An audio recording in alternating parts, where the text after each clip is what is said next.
ምንድነው በቃ አሁን አገልግሎት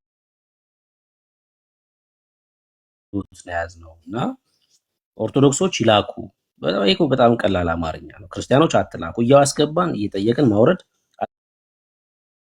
አድካሚ ነው የሚሆነውና መታዘዝ ነው። አንዳንዴ ታብታብ እየተደረገ ገስት ሊልክ ይችላል። ግን እንደዚህ አይነት ነገር ስንናገር ቼክ ማድረግ አይደል? ቼክ ማድረግ እንደዛ ነው የሚሻለው። እሺ ኩሲ እንኳን ደህና መጣ። ታቦተ ጽዮንም ማንሳት እንችላለን። ማናት ታቦተ ጽዮን? ለምሳሌ ጣዖት ነው ካል ታቦተ ጽዮንም ጣዖት ነበረች ማለት ነው ብለን ማሰብ ማለት ነው። ማናት ታቦተ ጽዮን? አላቃትም ነው ታቦተ ጽዮን። ለነገሩ አንተ ብሉይ ኪዳን ብዙ ስለሚጠንህ ታቦተ ጽዮንን ልታውቃት አትችልም። በሙሴ ጊዜ የነበረች ታቦት ነች። እኔ በሙሴ ጊዜ አንቺ የምትባል ታቦት እኔ አላውቅም። አንቺ የምትባል ታቦተ ጽዮን አልጠቀስኩም። በቃ አሁን እንከን ከመፈለግ ሐሳብ ማስተላለፍ ይሁን። እንከን አትፈልግ፣ አስተምር ካለ ተሰኛለህ። ስለሌለ ነው አንቺ ተብላ ታቦተ ጽዮን ተብላ። ቦታ አልጠቀስኩም። ስተት መርጥ አትስማ። ጾታ አልተናገርኩም። እሺ አንቺ ስትል ጾታ እየጠቀስክ አይደለም። እሺ ከመጀመሪያው ካነሳቸው ሐሳቦች እንነሳና እናውራ። የመጀመሪያው አመጣጡ ነው ጣዖት እንዳይሆን የሚያደርገው አልክ። ከየት ነው የመጣው? ኢትዮጵያ ኦርቶዶክስ እነዚህ ጣዖታት ከየት መጥተው ነው አመጣጡ ጣዖት እንዳይሆኑ የሚያደርጋቸው?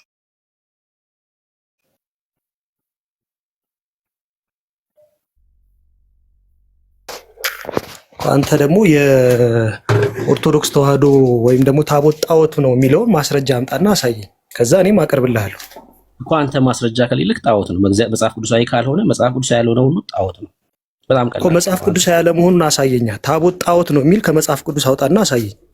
ታቦትማ ጣዖት አይደለም፣ እናንተ የምትሸከሙት ነው ጣዖት ነው ያልኩት። ታቦትማ መጽሐፍ ቅዱስ ላይ ያለው ጣዖት እኮ እኛ የምንሸከመው ጣዖት መሆኑን ማስረጃ አምጣ አሳየኝ ከመጽሐፍ ቅዱስ። አንተ ታቦት ነው ብለህ ይዞ የምትወጣው መጽሐፍ ቅዱሳዊ ካልሆነ ጣዖት ነው ባህል። በጣም ቀላል ነው። አንተ የኔ ትክክለኛ ነው የምትል ከሆነ ከእግዚአብሔር ቃል ታሳየናለህ። ልክ አይደለሁም እኔ ማለት ነው። ማሳየት ካልቻልክ ግን ጣዖት ነው ማለት ነው። ቀላል ነው፣ በጣም ቀላል ነው። አንተ ጣዖት ነው ያልክበት ምክንያት አስተምረኝ፣ ከዛ እኔ እነግርሃለሁ። ጎበዜ እየሰማኝ ነው። በተደጋጋሚ እኮ እሱን ነው መልስልህ። መጽሐፍ ቅዱሳዊ ካልሆነ ጣዖት ነው አልኩህ። አንተ መጽሐፍ ቅዱሳዊ መሆኑን ካራቁት ያለው ነው ሁሉ ለመመድ ማለት ነው። አንደኛው አለመሆኑን የምነግርህ ስም ሁሉ ሰው ፍጥረት ሁሉ ለእግዚአብሔር ስም ይስገድ ይላል። በታቦቱ ላይ የተጻፈው የእግዚአብሔር ስም ነው፣ አልፋና ኦሜጋ የሚለው ጣዖት አይደለም የምልህ ለዛ ነው። እያንዳንዱ በየደብራት ላይ የምናያቸው ታቦቶች ስመ እግዚአብሔር ነው የተጻፈባቸው፣ እሱም አልፋና ኦሜጋ የሚል ያ ስም የጌታችን የአምላካችን የመድኃኒታችን ኢየሱስ ክርስቶስ ስም ነው። ዮሐንስ ወንጌል ላይ መተህ ዮሐንስ ወንጌል ላይ ከእርሱ ጋር አላወራሁም። አድምጠኝ፣ ካልሆነ እታች ወርደህ ትጫንጫለህ ማለት ነው። ኦኬ ቴንክ ዩ። እኔ ቤት ነው ገስት ስትልክ የገባው። እሺ አቶ ኤርሚያስ አይደለም ወይዘሮ ኤርሚያስ በል፣ እሱ አይመለከተኝም። አልፋና ኦሜጋ ብሎ የሚለው የእግዚአብሔር ስም ነው ብሎ የሚለውን ከመጽሐፍ ቅዱስ ላይ ጠቅሳ አሳየን። የትኛው ምዕራፍ፣ የትኛው ገጽ፣ የትኛው መጽሐፍት ላይ አልፋና ኦሜጋ ነኝ ስሜ ይህ ነው ብሏል ብሎ የሚል የአምላክ ስም ነው ብለሃል። አልፋና ኦሜጋ እሱን ክፍል አሳየን። ወንድምነት ቀጥሉ። ቴንክ ዩ።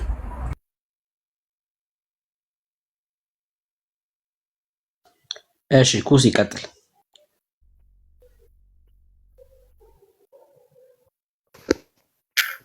ራእይ 1:8 ላይ ገባና ዮሐንስ ራእይ 1:8 ምን ይላል?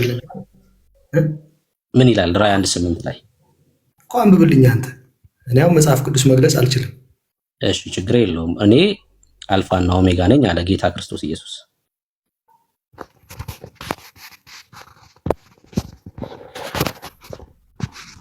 እኮ አንተ ገልጣና አንብብልኝ። አልሰማኸኝም? እኔ አልፋና ኦሜጋ ነኝ አለ። እሺ ይኸው እኮ ታዲያ ይኸው አስቀመጥኩት እኮ የጌታችን ስሙ የእግዚአብሔር ስም ነው ላልከው ማስረጃ ላይ ተጠየቀው። እሺ አልፋና ኦሜጋ ማለት ያለና የሚኖር ማለት ነው።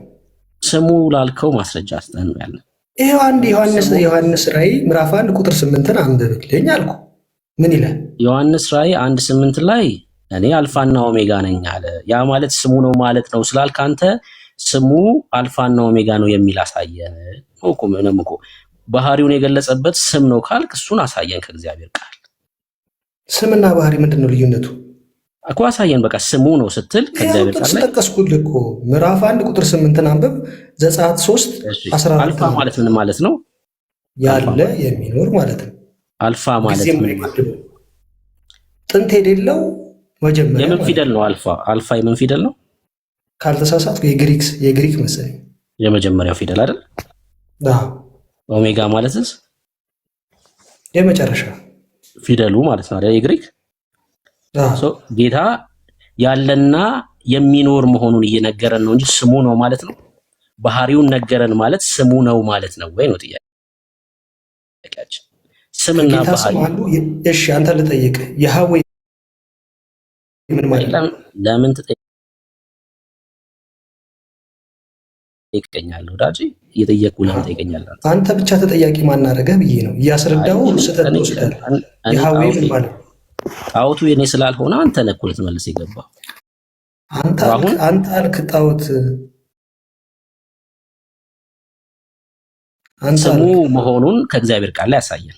ስሙ መሆኑን እሺ፣ ኦሪት ዘጸአት ምዕራፍ 3 ቁጥር 14 አውጣልኝ። እሺ፣ ኦሪት ዘጸአት መጽሐፍ ምዕራፍ 3 ላይ ያለና የነበረው ለእስራኤል ሕዝብ ሙሴ ሂዶ እንዲናገር ያለና የነበረው ልኮቸው። አድምጠኝ። ማን ላከኝ? ለእስራኤል ሕዝብ ሲሄድ ያለና የነበረው ላከ። አድምጣ። ወይ አንተ ተናገር ወይ እኔ ልናገር። በቃ እሺ፣ አሁን ታቦቱን አሳየን። አሁን ለመማርም ዝግጁ ስላልሆነ ስም ላይ ላስረዳህ። ጨርስ። ስም ላይ ጨርስ። አዲስ ኪዳን ላይ ታቦት መኖሩን ከእግዚአብሔር ቃል አሳየን። ስም ላይ አንስተሃል። ስም ላይ ተማምነን እንሂድ። ሲመለስልህ እንዳልተመለሰልህ አስመስለህ ስነግርህ ኦሪት ዘጸአት ምዕራፍ 3 ቁጥር 14 ምን ይላል? ሙሉን አንብብልኝ ጎበዝ። የነገርኩህ እኮ ማንበብ አይጠበቅብኝ። የምጠቅሳቸው ጥቅሶች እኮ መልሱ ስለሚገኝ አንተ እንዳትሸነፍ ነው። መማማር ሳይሆን መሸናነፍ ነው ያንተ አስተሳሰብ። ግን ስሙን ተናገር እዛ ላይ አኮ። ለምን አሰማም? ስማ፣ ሙሴ ማን ላከኝ ልበላቸው ለእስራኤል ሕዝቦች ሲል ምን አለ? ያለና የሚኖር። ከዛ ደግሞ የአብርሃም የይስሐቅ የያዕቆብ አምላክ ወደ እናንተ እኮ። እዚህ ላይ ያለና የሚኖር ስሙ አይደለም፣ ስለ ስሙ አይደለም የተናገረው። ማንነቱን እየገለጸ ነው ያለው እንጂ ስም አይደለም። ማን ላከኝ በል አለው አይደል? ሲለው ምን አለ? ያለና የሚኖር። ይሄ የእግዚአብሔር ስም ነው። ስምና ባህሪን መግለጽ አንድ አይደለም አልኩህ እኮ። እሱን እኮ ነው እየነገርኩ ያለሁት በተደጋጋሚ። ለምሳሌ የአብርሃም የያዕቆብ የይስሐቅ የያዕቆብ አምላክ ወደ እናንተ ላከኝ ብለህ ትነግራቸዋለህ ይላል። ከዛስ ቁጥር 15 ላይ እግዚአብሔር እንደሆነ ደግሞ ስሙን ይናገራል። ያለና የሚኖር ሳይሆን ያለና የሚኖር ነኝ የተላኩት ያለና የሚኖር ነው የላከኝ ብሎ ሙሴ ሲናገር ይረዳሉ እስራኤላውያን ማለት ነው። አምላክ እንደላከው ሙሴን ይረዳሉ። ስም ማለት አይደለም፣ ባህሪውን እየገለጸ ነው ያለው ማለት ነው። አሁን አንተ አልፋና ኦሜጋ የኢየሱስ ስም ነው ካልክ ስሜ አልፋና ኦሜጋ ነው ያለበትን አሳየን ከእግዚአብሔር ቃል ላይ ነው። በጣም ቀላል ነገር። እሺ፣ ስምና ባህሪ ምንድን ነው ልዩነቱ? ስም ምን ማለት ነው? እስቲ ንገረኝ አንተ። እሺ፣ በቃ ካለ ጥቅስ አሳየን። የባህሪ መገለጫ አይደለም ስም ማለት? የባህሪ መገለጫ አይደለም? ስም ማለት የባህሪ መገለጫ አይደለም? ውይይቱ ስም አይደለም። አንተ ለምሳሌ ኩሲ ተብለህ ተጠርተህ ኩሲ ላትሆን ትችላለህ። ከፊት ለፊት ጨምረህ ሊነበብ ይችላል። ስም ሁሉ ባህሪን ይገልጻል። አንዳንድ ሰው አንተ ተራቀቅ ማለት ነው። አኩ ስማኛ ከጠየቅከኝ ይሁዳ ማለት ለምሳሌ ምስጋና ማለት ነው። ባህሪው የይሁዳ ባህሪ ጌታን የሚሸጥ ነው። ስም ባህሪን ይገልጻል ማለት አይደለም። ስምማ ሰዎች የሚያወጡት ስም ነው አይደለ? ስም ሁሉ ማንነቱን የሚገልጽ ነው ማለት አይደለም። ለምን ለሙሴ እንደዛ አላለውም ታዲያ? ይሄ ባህሪ ነው አላለውም? ያለና የሚኖር ላከኝ በል። ስሙ እኮ ነው አይደል? ያለና የሚኖር ላከኝ በል። አሁን ታቦት በአዲስ ኪዳን መኖር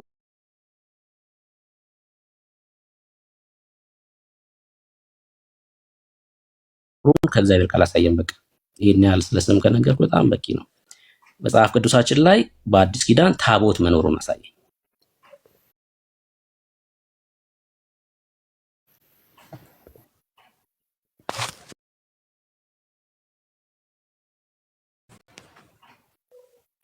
ትንሽ ታገሰኝሽ። እሺ እንታገሳለን። ታቦት በአዲስ ኪዳን አለ የሚል ማን አዘዘ? ምን አይነት ነው ታቦቱ የሚለውን አሳየን።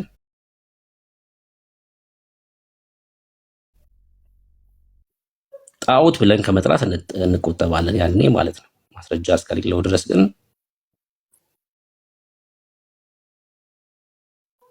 እንደዛ ነው። እሺ አንድ ሰው መለሰ ኢንቫይት አድርጌ ነበር እኮ ና ግባ አንተ መግባት ትችላለህ። እሺ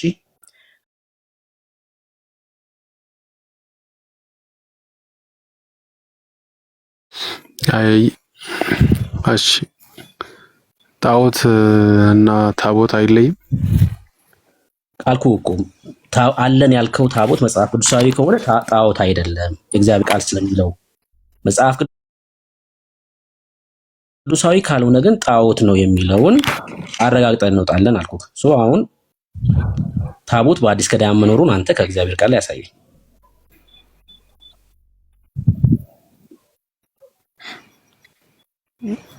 እሺ ጥሩ። ግን ጣዖትና መጀመሪያ መለየት ስላለበት ነው። ጣዖት ማለት ከእግዚአብሔር ቃል ውጪ የሆነ ልምምድ ሁሉ ጣዖት ነው። ሰዎች በገዛ ልባቸው ተነሳስተው አዘጋጅተው የሚሰግዱለት፣ የሚዘምሩለት፣ የሚያጥኑለት ነገር ሁሉ ጣዖት ተብሎ ይጠራል። አይ ጣዖትና ታቦት መጀመሪያ መለየት አለብን። እንደነገርኩህ እኮ ጣዖት ማለት አልኩህ ከእግዚአብሔር ሳይሆን በሰዎች ፍቃድ ሰዎች ተነሳስተው። አይ እኔ አሁን ልክ ነህ። ጣዖትና ታቦት ልዩነት አላቸው የላቸውም? እኮ ልዩነቱን እኮ ነው እየነገርኩህ እኮ ነው እንዴ። ጣዖት ማለት አልኩህ ሰዎች በገዛ ፍቃዳቸው የልባቸውን ፍቃድ ፈጽመው የሆነ ቅርጽ ቀርጸው ሲሰግዱለት ጣዖት ነው። ታቦት የሚሆነው ደግሞ እግዚአብሔር አዞ የተሰራ ሲሆን ታቦት ይሆናል። አየህ ልዩነቱን? ከእግዚአብሔር ሲሆን ታቦት፣ ከሰው ልብ ሲሆን ደግሞ ጣዖት ይሆናል። አሁን ከእግዚአብሔር እንደሆነ የእናንተን ታቦት አሳየኝ ከእግዚአብሔር ቃል።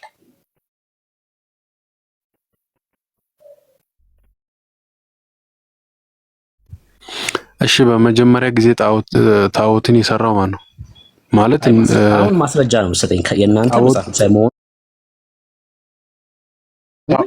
ማስረጃ ስጠኝ። ገባኝ። አይ እኔ ሎጂክ ነው እኮ የጠየቀኝ። ታቦት ጣዖት ነው የሚል ታዲያ መጽሐፍ ቅዱስ ላይ አለ? ታቦትማ ታቦት ነው፣ ጣዖት ደግሞ ጣዖት ነው። አንተ ታቦት ነው ያልከው መጽሐፍ ቅዱሳዊ መሆኑ አንተ መጽሐፍ ቅዱሳዊ አይደለም የምትለውን አሳይ። ቀድመህ ስለጠየቀኝ ያልከውን አሳይ። እኔማ ነገርኩህ የእግዚአብሔር ሐሳብ ስለማይለው በአዲስ ኪዳን እንደዚህ እንጨት ቀርጻችሁ ተሸከሙ ስለማይል አንተ የልባችሁ ሐሳብ ስለሆነ አልኩህ። አንተ አልክ እንጂ እኮ አሁን አንተ ነህ እያልክ ያለኸው ወንድማችን። መጽሐፍ ቅዱሳዊ አይደለም አልኩህ እኮ ወዳጄ፣ ስለሌለ አልኩህ አዲስ ኪዳን ላይ። እሺ አንተ ማስረጃ ስጠኝ። አንተ ተነስ እንጂ ወዳጄ፣ ተነስተህ ነው ልታወራ የሚገባው። መጀመሪያ ተነስ፣ ወይስ ሏተኝቷ ከሆነም ደግሞ ቀስቅሳት እሷንም ማለት ነው። መጽሐፍ ቅዱሳዊ አይደለም አልኩህ እኮ። መጽሐፍ ሌላ ነገር ማውራት ሳይሆን ይኸውልህ መጽሐፍ ስለሌለ አሳየኝ ያልኩህ እኮ ነው። እንደዚህ የሌለ ነገር እንዴት አሳየኝ ይባላል? በአዲስ ኪዳን ታቦት የሚባል ስላለ ነገር እያወራ የለም እንድትላል። እባክህ ስማኝ አንዴ። ይኸውልህ በአዲስ ኪዳን አልኩህ ታቦት የሚባል የለም። ሰዎች ቀርጸው ተሸክመው ይዘውት እንዲዞሩ የታዘዘ ትእዛዝ የለም። ስለሌለ ይሄን ልምምድ ስናይ ጣዖት እንለዋለን አልኩህ። አይ ትክክል አይደለህም አለ ካልከኝ አንተ ደግሞ ማስረጃ ስጠኝ። መጽሐፍ ቅዱስ ላይ አይደለም የምለውን ነገር እንዴት ነው ከመጽሐፍ ቅዱስ ላይ ማስረጃ ስጠኝ ተብዬ የምጠይቀው? የለም እያልኩህ እኮ ነው። ገባኝ እኮ እየተረዳዳን እኮ ነው። እኔ አይደለም የሚለውን ደግሞ አሳየኝ። አይደለም የሚለውን ስታሳይ ነው ብዬ አሳያለሁ ነው ከተረዳዳን ማለት ነው። እሺ አንተ ነው ብለህ ታምናለህ? እንደዚህ ይሻላል በቃ ነው ብዬ ነው ማምነው። አንተ ደግሞ አይደለም የሚለውን ይሄ ከዚያ ውጭ ነው የምትል ከሆነ አሳይ። አንዳንዴ ከ60 ተማሪ 60ኛ መውጣትም ጥሩ ነው አይደል? አንዳንዴ 60ኛ መውጣትም ጥሩ ነው። እንግዲህ ከ60 ተማሪ 60ኛ አንተ አንደኛም ውጣ ሌላ ነገር ማውራት ሳይሆን አሁን እኔ ያልከኝን ነው መጽሐፍ ቅዱሳዊ አይደለም አንተ አይደለም እኔ ከሚል ለምሳሌ አይደለም እያልከኝ ስለሆነ አይደለም የምትለውን ብታሳየኝ እኔ ነው ብዬ አሳያለሁ። መጽሐፍ ቅዱስ ላይ አልኩህ እኮ እንዴ ንቃ እንጂ ወዳጅ። መጽሐፍ ቅዱስ ላይ በአዲስ ኪዳን ታቦት የሚል የለም። እኔም መጽሐፍ ቅዱስ ላይ እኮ ነው እያልኩ ያለሁት እኮ አንተ እኔም እኮ አለ እያልኩ ነው ማስረጃ እኮ ካለ አሳየኛ ማስረጃ አለ። የለም የሚለውን አሳየኝና አሳያለሁ። የለም የሚለውን አሳየኝ ይላል። የለም ማለት እኮ አልተጻፈም ማለት ነው መጽሐፍ ቅዱስ ላይ። በቃ ወንድምነት እኔ ነኝ ያስወጣሁት። ከታች ወርደህ ታብታብ አድርግ ብራዘርዬ። አለ ብለህ የምትኮራበትን አንተ ልታሳይ ባልቻልክበት እንቅልፍም ቢስልህ ለገስት ልካ አትለፋለህ ብራዘር። በቃ አታውቀውም። የለም ቅድም ግን ራእይ 11 19 እያለ ይጠቅስ ነበረ። ስትገባ ግን ከንፈርህ ተያያዘ ማለት ነው። እንደዚህ ነው በጴንጤ ፊት እግዚአብሔር የሚያዋርዳችሁ። እንደዚህ ነው ምንጣፍ ስታነጥፍለት የምትውለውን ታቦት ነው ብለህ ያልከውን ከመጽሐፍ ቅዱስ ላይ ጠቅሰህ በአዲስ ኪዳን መንባባት በመረጃ ከቅዱሳት ሐዋርያት ትምህርት ጠቅሰህ በማታሳይበት እንዲህ ስትመጣ ከንፈርም ሰውነትም ይንቀጠቀጣል። ጴንጤ ፊት ስትመጣ ማለት ነው። ምክንያቱስ ከመጽሐፍ ቅዱስ አሳየኝ ብሎ አለ። አንተ ታቦት ነው ብለህ ያልከውን በመረጃ ብታሳይ እኛ እንማርበታለን። ከሌለስ የለም ነው ማለት ነው። እና ወጥቻለሽ እድሉ ከተሰጠኝ ተማል ድምጼ አዎ ተሰማል። እሺ አሁን እንግዲህ ራእይ የሚባለው መጽሐፍ እንግዲህ ገና ያልተፈጸመ ነገር ያለው ነው። ራእይ ነው ወደፊት የሚሆን ነው። ግን እሱም ራሱ ግን ጽፎታል። አሁን ልጁ የጠቀሰው እኔ ላንብበው 11 ዮሐንስ ራእይ ምዕራፍ 11 ቁጥር 19 እንዲህ ይላል። በሰማይ ያለው የእግዚአብሔር መቅደስ ተከፈተ፣ የኪዳኑም ታቦት በመቅደሱ ታየ፣ መብረቅና ድምጽም ነጎድጓድም የምድርም መናወጥ ታላቅም በረዶ ሆነ። በሰማይም ያለው የእግዚአብሔር መቅደስ ተከፈተ፣ የኪዳኑም ታቦት በመቅደሱ ታየ ይላል። ታቦት የሚል የለም ብለህ ነበረ ወዳጃችን። ይሄው እንግዲህ እስቲ ይሄንን አንተ አስረዳኝ። አይ ምኑን አስረዳለሁ? ልጠይቅህ እንጂ የጠቀስከው ጥቅስ ላይ ልጠይቅህ። ኖ አይ ታቦት የሚል የለም ብለሃላ። አንዳንድ እመና ኦፍኮርስ የለም። አዲስ ኪዳን ታቦት የሚባል የለም። the word ታቦት የሚባል የለም ብለህ ነበር። ታቦት የሚባል አምጣ አልክ፣ ይሄው አመጣው። አዎ የለም። አሁንም እኮ በድጋሚ የለም አልኩህ። ታቦት የሚል የለም ብላ ውሸታም ነህ ማለት ነው። አንተ ውሸታም ነህ ማለት ነው። ውሸት ነው የምታስተምረው። ታቦት የሚባል በአዲስ ኪዳን የለም ብለህ ነበር። ይሄው ይሄንን ትቃወማለህ እንዴ አንተ? መንፈሳችሁ ለምን ነው የሚበሳጨው? ተረጋጋና የለም አልኩህ። ይሄን ብቻ መልስን። ታቦት የሚባል ባህል ነው ከኪሴ ነው ያወጣሁት። ይሄን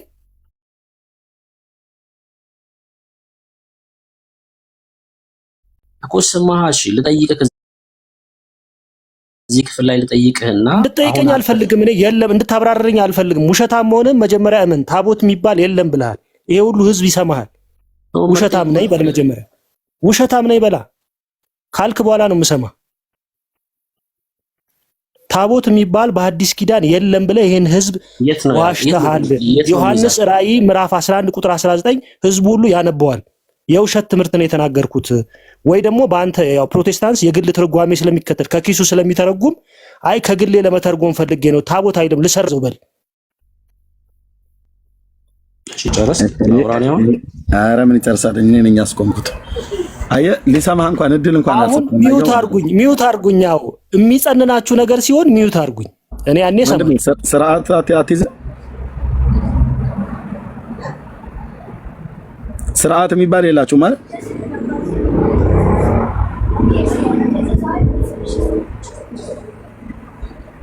እንዴት አይነት ትውልድ እንደሆነ እዩት ወገኖች። ስርዓት የሚባል የላቸውም። ደም ፈልቷል ሲጀምር ማለት ነው። ኦኬ በቫርኒሽ የተለቀለቀ እንጨትን ታቦት ብለህ ከመጽሐፍ ቅዱስ መረጃ አምጣት ብለህ ማሳየት ሲያቀትህ ደም ፈልቶ ነው የምታወራው። ስታወራ ራሱ ደም ፈልቷል። ተረጋጋ። ኦኬ ሰማኝ እያለህ እኮ ነው። እንደ ካለ ቢዛ አብጠ አድርጋ አትናገር። አዎ የለም ብያልኩ አለ። ምክንያት ምንድነው ብለህ እድል አሰጣውም። ወንድ ብነቀጥል ቴንክ ዩ። ራእይ መጽሐፍ ላይ ምዕራፍ 11 ላይ በሰማይ ያለው ቤተ መቅደስ ተከፈተ ተብሎ ቢልና የኪዳኑ ታቦትም ታየ የሚል ቃል ተመለከተና በአዲስ ኪዳን ታቦት አለ ብሎ ወንድማችን ይዞ መጣ። አሁን ይዞት ለሚዞረው ታቦት ብሎ ለይዞት ለሚሸከመው ማስረጃ አድርጎ ይዞ መጣ። ይሄም ማለት ነው ከመው መጽሐፍ ቅዱስ አይደለም። ራእይ መጽሐፍ ምዕራፍ 11 ላይ ምን እያለ ነው የሚለው መረዳት ያስፈልጋል። ምንድነው ራዕይ መጽሐፍ ምዕራፍ 11 እያወራ ያለው? ሲጀምር በሰማይ ስላለ ታቦት አይደለም ጥያቄያችን። አሁን አንተ እዚህ ስለምትሸከመው ታቦት ማስረጃ አምጣን የተባልከው። እዚህ አንተ 40 በ60 ቀርጸ ለምትሸከመው ታቦት መጽሐፍ ቅዱሳዊ ማስረጃ አምጣ እንጂ በሰማይ ያለው ቤተ መቅደስ ተከፍቶ ታየ ስለተባለው ታቦት አይደለም ጥያቄያችንም የነበረው። ሰው እዛ ክፍል ላይ አሁን እኛ ለምናደርግ ማማርበት ከሆነ አለ አይደል አንዳንድ ሞክ የሚያደርጉ ቃላቶች ይቅሩ። ምክንያቱም ኖርማሊ ምንም ሞክ የሚያደርግ ቃል አልጠቀምኩም እኔ ነው 40 በ60 ምናምን ስላው ሁላችንም እኮ አፋችንን መላሳችን እነሱ ሲሳደቡ ጽድቅ ነው ወዳጄ ሮያል ከኤርሚያስ ጀምሮ እነሱ ሲሳደቡ ጽድቅ ነው። ራሳቸው ሳይታያቸው ወይት አንዴ ቆይ ሮያል 40 በ60 ማለት የመጠኑ ርዝመት ነው። ይሄንን የመጠን ርዝመት ደግሞ በእውነተኛው እግዚአብሔር ለምን ትላለህ ኤርሚያስ? ሜዩት አድርግ ባርኒሽ ያንተን ብልግና ያሳይም። ሜዩት አድርግ ስሰጥ ነው የምታወራው። እኩል አታውራ። ስሰጥ እኔ ስሰጥ አውራ። እኔ ከጨረስኩ በኋላ አውራ። አሁን ከሮያል ጋር ነው እያወራ ነው። ሮያል ወንድሜ 40 በ60 ማለት ስድብ አይደለም። የርዝመቱንና የመጠኑን ወርድና ስፋት ቁመትም ካለው ቁመቱን የነካው ይሄ ደግሞ በመጽሐፍ ቅዱስ በዘጸአት መጽሐፍ ምዕራፍ 25 ቁጥር 10 ላይ የእግዚአብሔር ቃል ኪዳኑ ታቦት የተሰራበትን እዛ ጋር ስፋትና ርዝመቱ ከፍታውና ጥልቀቱን ምንድነው ስፋትና ርዝመቱ ቁመቱን ይናገራል። ሁለት ክንድ ተኩል ርዝመቱ 2 ክንድ ተኩል ቁመቱ 1 ክንድ ተኩል ወርዱ 1 ክንድ ተኩል የሆነ ከግራር እንጨት ታቦትን ይስሩ ይላል። ስለዚህ አሁን 1 ክንድ ተኩል በ2 ክንድ ተኩል የሆነ ብሎ ቢል ስድብ ነው አይደለም። 40 በ60 ማለት በኦርቶዶክስ ቤተክርስቲያን አሁን በሱቲ ተጠቅልሎ የሚደረገው እንጨት 40 በ60 ነው መጠኑ። ይሄ ማለት መሳደብ አይደለም ብራዘር። ዘጸአት 25 10 ላይ በተመሳሳይ መጠኑን ይናገራል የእግዚአብሔር ቃል ኪዳኑ ታቦት ማለት ነው። መጠን የተናገረው 40 በ60 ማለት እያቃለለው አይደለም። አሁን ልክ ነው 40 በ60 ነው ኦርቶዶክስ አሁን ጭንቅላታቸው ላይ የሚያደርጉት ታቦት ስፋቱ እና መጠኑ ማለት ነው። ይሄንን በመጽሐፍ ቅዱስ ላይ የተጻፈውን ቃል ነው። እዛም ጋር መጠን ይናገራል ዘጸአት መጽሐፍ ምዕራፍ 25 10 እዚህም ጋር ኦርቶዶክስ በመጽሐፍ ላይ ስላልጻፈች 40 በ60 ይታወቃል። ብሩኬ ደግሞ ባይዘው ኢንጂነር ነው ብራዘር። ኦኬ እዚህ የሚያወራ ማለት ነው መጠንን ያውቃል። ኦኬ ኩሲ ምን ነበር ያልከው?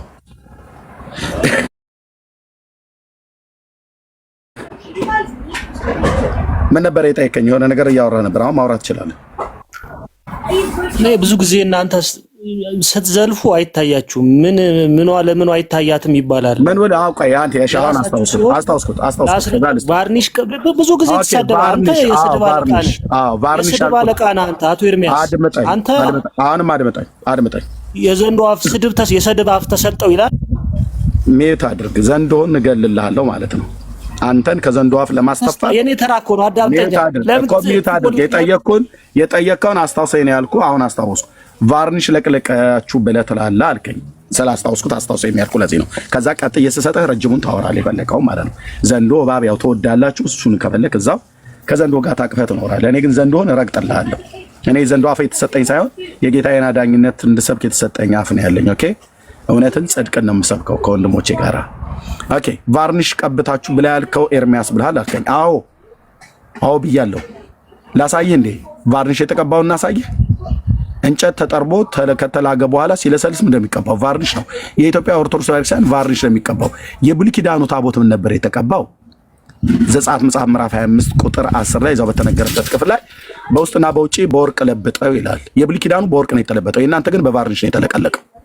አይደለም ብለህ የምትለኝ ከሆነ አሁን ያለ ልብስ ያለውን ገልጫ አሳያለሁ። በቫርኒሽ እንደተለቀለቀ ያለ ልብስ ጉግል ላይ የተቀመጠውን ቄሶቹ ፎቶ እያነሱ የለጠፉትን እነ ብፁዕ አቡነ እንድርያስ ለእስላም እየሰጡ የሚያስደግሙበት ቫርኒሽ የተለቀለቀ ጣውላ እንጨት መሆኑን አሳያለሁ ማለት ነው።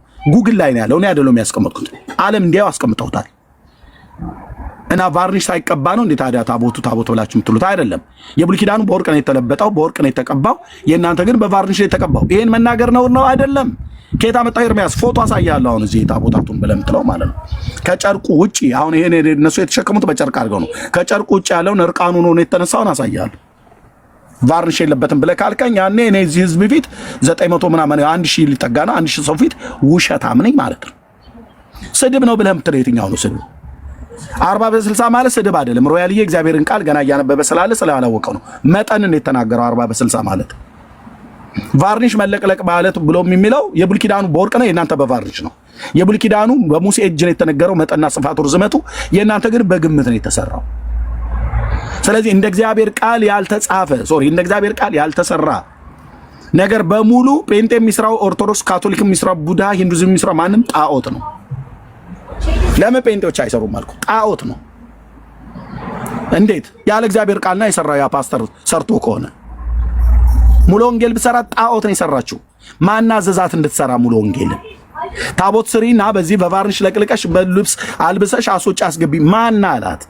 ኦርቶዶክስ የሰራችው ጣዖት ነው። ማን ስሪ አላት?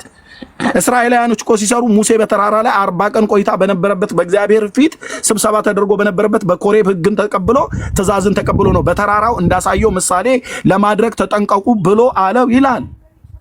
እንዴት እናርጋችሁ ወንድሞቼ? የጠጣኑ የእግዚአብሔርን ቃል ነው የምንነግራችሁ፣ በእግዚአብሔር ቃል መሰረት ነው። ሙሴ እግዚአብሔር አዞት ነው የሰራው። በተራራው ላይ ስብሰባ በተደረገበት ከጌታ ጋር 40 ቀን በቆየበት በተራራው እንዳሳየው ምሳሌ አድርጉት አለ ይላል። አለቀ። እናንተ የትኛው ቄስ ነው እግዚአብሔር በየትኛው ተራራ፣ በየትኛው ኮረብታ፣ በየትኛው ዘመን ላይ፣ በየትኛው ነገስታት ዘመን ላይ የትኛውን ቄስ አዘዘው? ጌታ 40 በ60 የሆነ ታቦት ስሩ። ታቦት የተባለ ከእንጨት ቅረጹና ከኢትዮጵያ እንጨቶች ቫርኒሽ ለቅልቃችሁ ሲደብራችሁ እየሸጣችሁ አረቄ መጠጫ በል ሲሏችሁ ደግሞ እያወጣችሁ ዝም ብላችሁ አጭበርብሩበት ያለበት የቱ ጋር አለ ጌታ? በክርስቶስ ቤተክርስቲያን ታሪክ ውስጥ እኮ የማናውቀው ነው። ከኢትዮጵያ ኦርቶዶክስ ቤተክርስቲያን ውጭ እኮ አሃተ ቤተክርስቲያን የሚባሉት ግሪኮች ግብጾች የሚሆኑ ሌሎቹ ህንዶች የላቸውም። አልታር ብለው ይላሉ። አልታር ጠረጴዛ አልታር መሰዊያ ተብሎ ተጠርቶ አያውቅም። ጠረጴዛ ብሎታል፣ ዘ ሎርድ ቴብል ብሎታል። እንግሊዘኛው ብለው ሊያምታቱ ይፈልጋሉ። ለምን የፈለገው ነው? ዮሐንስ ኤርሜስ ዮሐንስ ራእይ ላይ እሱን እንነግርሃለን። ከዚህ በፊትም ደጋግሜ ተናግሬበታለሁ። ኩሲያውን መናገር ትችላለህ። የፈለግከውን ደቂቃ ወስደህ መናገር ትችላለህ። እሺ ወደ ፖይንታችን እንምጣ። መጀመሪያ ቅድም ያነሳው ወንድም ታቦት የሚል በሐዲስ ኪዳን የለም ብሎ ተናገረ። አይ ይሄው አለ ብዬ መጽሐፍ ቅዱስ ላይ አመጣሁለት።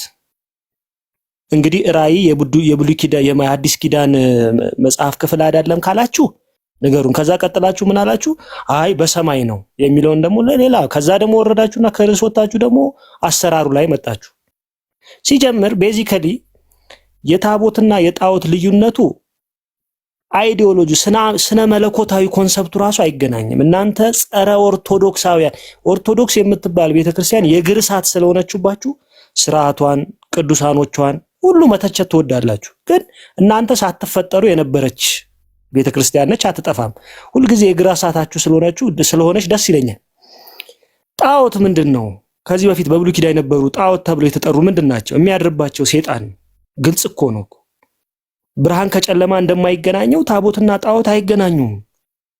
ግን ጥላቻ ስላለባችሁ እየመጣችሁ ምን ትላላችሁ? ስርዓቷን፣ ስነ አምልኮቷን ለመንካት ትፈልጋላችሁ። ይሄ ስህተት ነው። ሲጀምር ጣዖት የተባሉት በብሉይ ኪዳን እነማን ነበሩ? እንዴትስ ነበረ ስርዓታቸው? ማንስ ነበር ይከተላቸው የነበረ? በጣዖቱ ቤት የእግዚአብሔር ስም ይጠራ ነበር? ጣዖት የምትሉበት ምክንያት ቀደም እንዳስቀመጥኩት ታቦቱ ከብሉይ ኪዳን ሙሴን ደግመ ስራ እንዳለው ከዛ መንገድ የተሰራ ነው። በታቦቱ ላይ ያለውም ስም አልፋና ኦሜጋ የሚል ነው ብዬ አስቀመጥኩ። ከየት አመጣ? በሙሴ ትእዛዝ መሰረት እንደተሰራ መረጃ አዳምጣ ይኸውልህ፣ አምባገነን መሆኑን ተመልከቱ። አምባገነን መሆኑን አላልኩም። ቀጥል። አቶ ኤርሚያስ አይን ያወጣ አምባገነን ነህ። አስጨርሰኝ። እኔ አንተን አስጨርሼ እኔ አላስጨርስም አላልኩም። ይኸውልህ ሚዩት አደረግኩ። እኔ ቀጥል ነው ያልኩህ። ልብ በል ቀጥል፣ ግን መረጃ ስጥ ልልህ ነው የገባሁት። አየህ፣ ዝም ብለህ ትጮኻለህ። ደምህ ፈልቷል። በደንብ ወደ እርጎነት ቀይራለሁ። ደምህ ፈልቷል። እኔ ያልኩህ ለህዝቡ ስትናገር በሙሴ መሰረት አዘዝን፣ በሙሴ በታዘዘው መሰረት ነው የሰራነው ብሎ የሚለውን ከመጽሐፍ ቅዱስ ጥቅስ እየጠቀስክ ለህዝቡ ተናገር ነው ያልኩህ እንጂ አታውራ አላልኩም። አሁንም የፈለግከውን ደቂቃ አውራ። ዝም ብለህ አትጩህ ብራዘር። ቀጥል። ያንተ ቁም ነገር የኔ ጩኸት ያው ልማዳችሁ ነው። እሱ ልቶ አሁን የተነሳንበትን ኦርደር ሊን ያስቀመጥኩት መጀመሪያ ታቦት በአዲስ ኪዳን አለ አለ መለስኩለት። ከዛ እስቲ ምን ላይ ነው የተጻፈው አለኝ። ሁለት ጥቅሶች አመጣሁለት። አንደኛ ዮሐንስ ራእይ ምዕራፍ 1 ቁጥር 8 ላይ ታቦቱ ላይ የተጻፈው ስም ይሄ ነው ያለ። አልፋና ኦሜጋ ምን ማለት ነው? ወደ ብሉይ ኪዳን መጣው። ኦሪት ዘጸአት ምዕራፍ 3 ቁጥር 14 ላይ ሙሴ ለእስራኤላውያን በተመረጠ ጊዜ ማላከይ ልበላቸው፣ እስራኤላውያን በጠየቁኝ ጊዜ ማላከይ ልበላቸው ሲለው ቅድም የተናገረው ወንድም አይ ባህሪው ነው ስሙ ነው እንዲህ ብለ አላለውም። ያለና የሚኖር ላከኝ በላቸው። 4 ነጥብ። ምን ማለት ነው? ያለና የሚኖር አልፋና ኦሜጋ በጊዜ ውስጥ የማይካተት ነው። ቅድመ ዓለም የነበረ ነው። ዓለምን ማሳልፎ የምን የጌቶች ጌታ የአማልክት አምላክ የፍጥረታት ሁሉ ባለቤት ነው። ጊዜ እሱ ጊዜን ፈጠረው እንጂ እሱ በጊዜ አይለካም። ይሄን የተጻፈ ስም ሁሉ ለእግዚአብሔር ጉልበት ሁሉ ለእግዚአብሔር ስም ይስገድ ይባላል። እኛ ለታቦቱ እንሰግዳለን። ምን ሰግደው አንተ ላልከው ይሄ በአንተ በጨለማ አመለካከት ይሄ እንጨት ነው ቫርኒሽ ነው ላልከው አይደል ይቅር ይበል አንተን። እኛ ቤት ጥፉ አንልም። አንድ ቀን እግዚአብሔር ልባችሁን ይመልሰዋል ብለን እናምናለን። የምንሰግደው ለእግዚአብሔር ስም ነው። ጨርሻለሁ። ቴንኪው። አሁንም ጥያቄ የምጠይቅህ ለእግዚአብሔር ስም ስገዱ ብሎ የሚልበት የተጻፈበት የመጽሐፍ ቅዱስ ክፍል ከብሉይ ከአዲስ አሳየን። ለእግዚአብሔር ስም በተጻፈበት ቦታ ስገዱ ብሏል ብለሃል። አሁንም ጊዜ በጣም በሰፊው ሰድና ጥቅሱን ግን አሳየን። ለእግዚአብሔር ስም በተጻፈበት ቦታ ስገዱ የሚል ከብሉይ ከአዲስ ጥቅስ ጥቀስና ነገርን። ቴንኪው። ቀጥል። የፈለከውን ደቂቃ ውሰድ። ጥቅሱን ግን አምጣው። ጎሄድ ቁሲ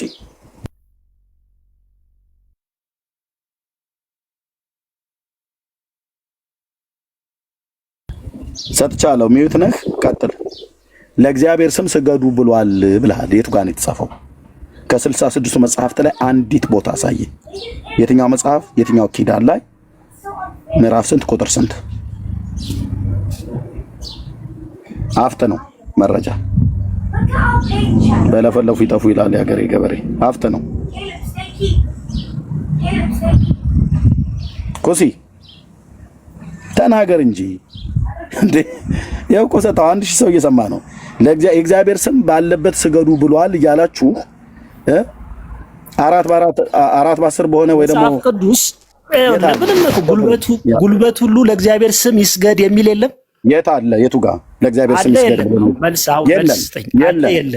የለም። የቱ ጋር ለእግዚአብሔር ስም ይስገድ ይንበርከክ የሚል የለም። ለእግዚአብሔር ስም ይስገድ ብሎ የሚል አምጣ። የለም እኮ ነው ብየምልህ።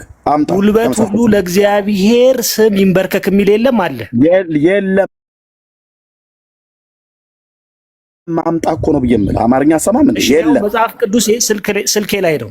የቱ ጋር ጥቅሱ ንገረን። ልውጣና ልግባ። ጥቅሱ ንገረን። ችግር የለም። ፊልጵስዩስ መልእክት ላይ እሱ ነው። ጴንጤ ቤት መጣችሁ የጥቅስ ድሆች ናችሁ። እኛ እንንገራችኋ እሱ ክፍል ከሆነ ብለህ የምትለው እና ተመልሰህ በእውቀት ድርቀት ተመታችኋል። ኦኬ ፊልጵስዩስ መልእክት ነው የምትናገረው።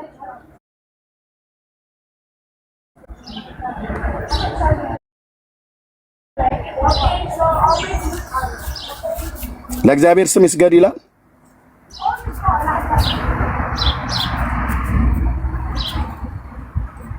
ወጣ አይደል? እሺ ወንድም ነቀጥሉ። ከተማ ላይ እነ ቅዱስ ጳውሎስ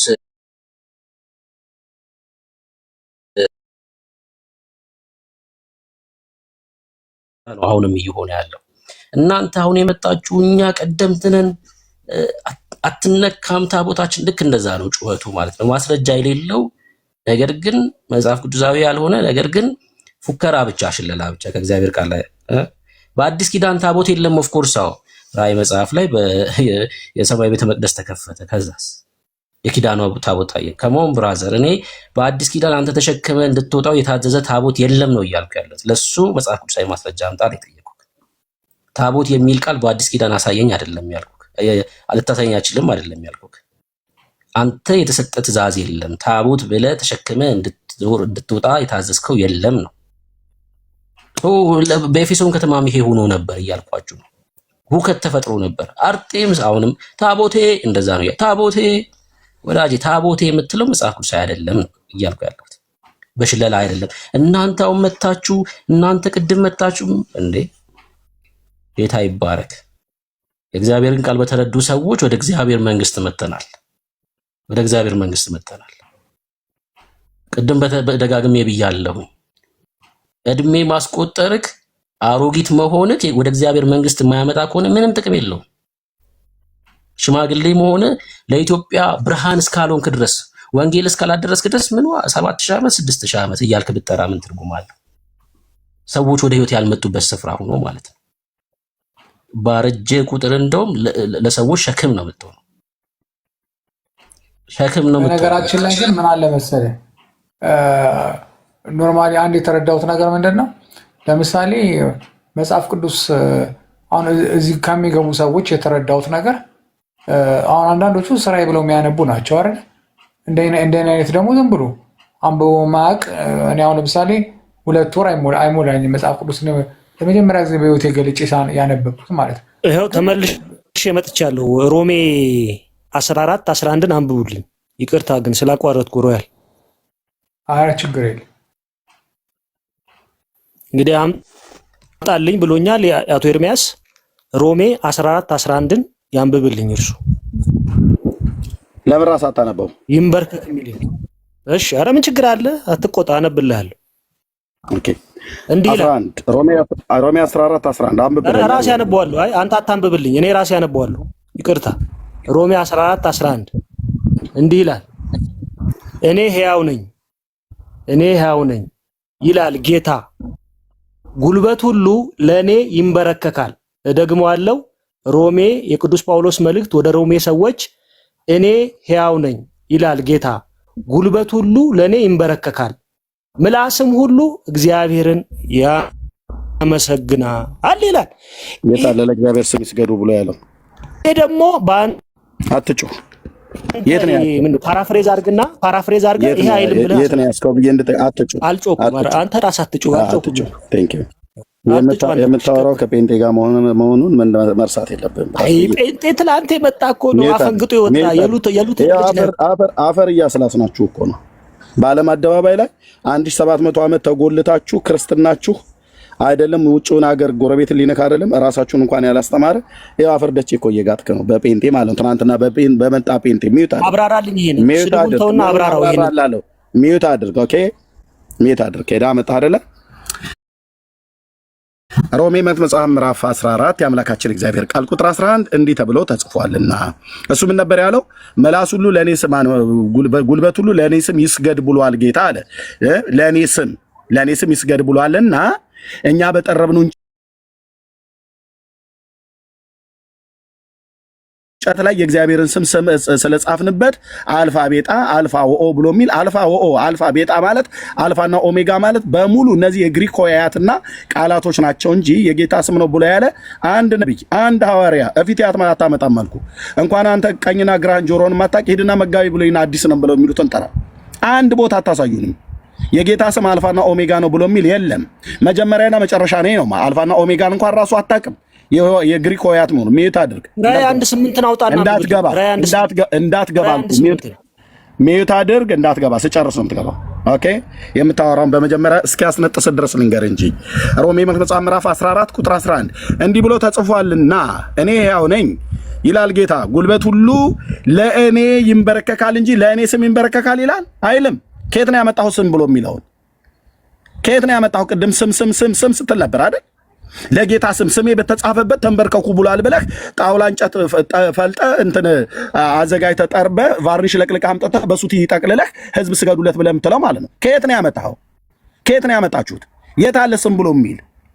ቅድም ስታወራ የነበረው የት አለ? እዚህ ጋር ይኸው ጉልበት ሁሉ ለእኔ ይንበረከካል መላስም ሁሉ እግዚአብሔርን ያመሰግናል ነው ብሎ የሚለው። ስም ብሎ የሚለውን ከየት ነው ያመጣው? አያቸው እንዴት እንደሚዋሽ። አትዋሽ ብራዘር፣ አትዋሽ። ስም የሚል የለም። ለእኔ ይንበረከካል አለ እንጂ ለእኔ ስም ይንበረከካል ብሎ አላለም። ፒሪየድ። ከጴንጤ ጋር ነው የምታወሩት። ቅዱስ የእግዚአብሔር ልጅ ኢየሱስ በደንብ አዘጋጅቶ ነው የመጣ ነው። ለቃሉ ለጽሁፉ ታማኙ ለቴክስቱ ታማኙ የማይለውን አትበል። እኛም የማይለውን አንልም አይልም ቅዱስ ቃሉ። የታለ ስም ብሎ የሚል? እናንተ ይህን ቃል ይዛችሁ እኮ ነው አልፋ ወኦ አልፋ ቤጣ ብሎ የሚል እንጨት ላይ ቀርጸው ጽፈው ዝ ታቦት ዘቅዱስ ሚካኤል ነው የሚለው። እንደውም የሚካኤል ታቦት ላይ ላሳይ ይችላል። አሁን ከጨርቁ ውጭ ያለውን ፎቶ ማለት ነው። ዝ ታቦት ዘቅዱስ ማርያም ነው ብሎ የሚለው የማርያም ታቦት ነው ብሎ የሚለው ላው ላይ የተጻፈበት የቱ ጋር ነው የጌታ ስም ተጻፈ? አንድ ቦታ ላይ የጌታ ስም የተጻፈበት የለም። አልፋና ኦሜጋ ማለት የሰማይ የምድር ጌታ ስሜ ነው አላለም። 4 ነጥብ። ራዕይ መጽሐፍ ምዕራፍ 1 ቁጥር 8። ብራዘር የምታወራው ከጴንጤ ጋር ነው። ውሎ አዳራችን ይሄ ቅዱስ ቃሉ ነው። እንደናንተ ዝም ብሎ አርቲ ቡርቲ የሆነ መጽሐፍት የለንም። ይሄን ነው የምናነበው፣ ይሄን ነው የምንጠጣው፣ ይሄን ነው የምንበላው። መንፈሳዊ መብላችንም ቅዱስ ቃሉ ነው፣ መንፈሳዊ መጠጣችንም ቅዱስ ቃሉ ነው። ለጴንጤዎች ነው ይመለ ራዕይ መጽሐፍ ምዕራፍ 1 ቁጥር 8 ላይ የተናገረው አልፋና ኦሜጋ እኔ ነኝ ብሎ ያለው ፊተኛውና ኋለኛው ማለት ነው፣ መጀመሪያውና መጨረሻው ማለት ነው። ይሄ ስሜ ነው አላለም። ስሙን በነቢይ ኢማኑኤል ብለሽ ትጠራዋለሽ ብሏታል። ድንግሊቱ ማለት ነው ትጠራዋለሽ ብሏል። ለዳዊት ልጅ ዮሴፍ ስሙን ኢየሱስ ትለዋለህ ብሎታል። ስሙንም ኢየሱስ ትለዋለሽ ብሏታል በመልአኩም በኩል። ከየት ነው ያመጣው አንተ? አልፋ ኦሜጋ ስሜ ነው ብሎ ያለው ኢየሱስም አላለም። በራዕይ መጽሐፍ ምዕራፍ 1 ቁጥር 8 ገብርኤልም ስሙን ኢየሱስ ትለዋለሽ የሺዋ ትለዋለሽ ነው ያላት። በነቢይ ኢማኑኤል ብለው ትላለች ነው ያለው። በነቢይ ኤልጊቦር ተብሎ ይባላል ነው ሽሞ ብሎ ማለት ነው። ኢሳይያስ መጽሐፍ ምዕራፍ 9 ላይ ማለት ነው። ምዕራፍ 6 ቁጥር 9 ማለት ምዕራፍ 9 ቁጥር 6 ላይ ሽሞም ብሎ የሚለው ላይ ኤልጊቦር ሻረሻሎም ነው ብሎ ትለዋለች። ማን ይለዋል ያለው የነብዩ ስም እግዚአብሔር ጽድቄኑ ይሄንን ነው ያለው በነቢይ አቪአድ የዘላለም አባት እንዲህ ነው የተባለው ስሙ። ከየቱ ጋር ነው አልፋና ኦሜጋ የጌታ ስም ነው እያላችሁ እዚህ የማይለው የምትለው? ከየቱ ጋር የትኛው ነብይ የትኛው ሐዋርያ ነው ያለው? አትቆምም በዚህ ሰዓት ፊት ብራዘር። የምታወራው ነው ዝም ብለህ ቱግ ቱግ አትበል። ጠቀስክ ይኸው ባዶ ነው ባዶ። ሮሜ መጽሐፍ የቅዱስ ጳውሎስ ቤተኛ መቼ መሐመድ ነው አለን። ለጴንጤ ነው ቅዱስ ጳውሎስ መልእክት መሆኑን ታስረዳ። የት አለ ያለበት? የት አለ ስሜ ለስሜ ይሰግዳል ለስሜ ይንበረከካሉ ያለው የቱ ጋር አይልም።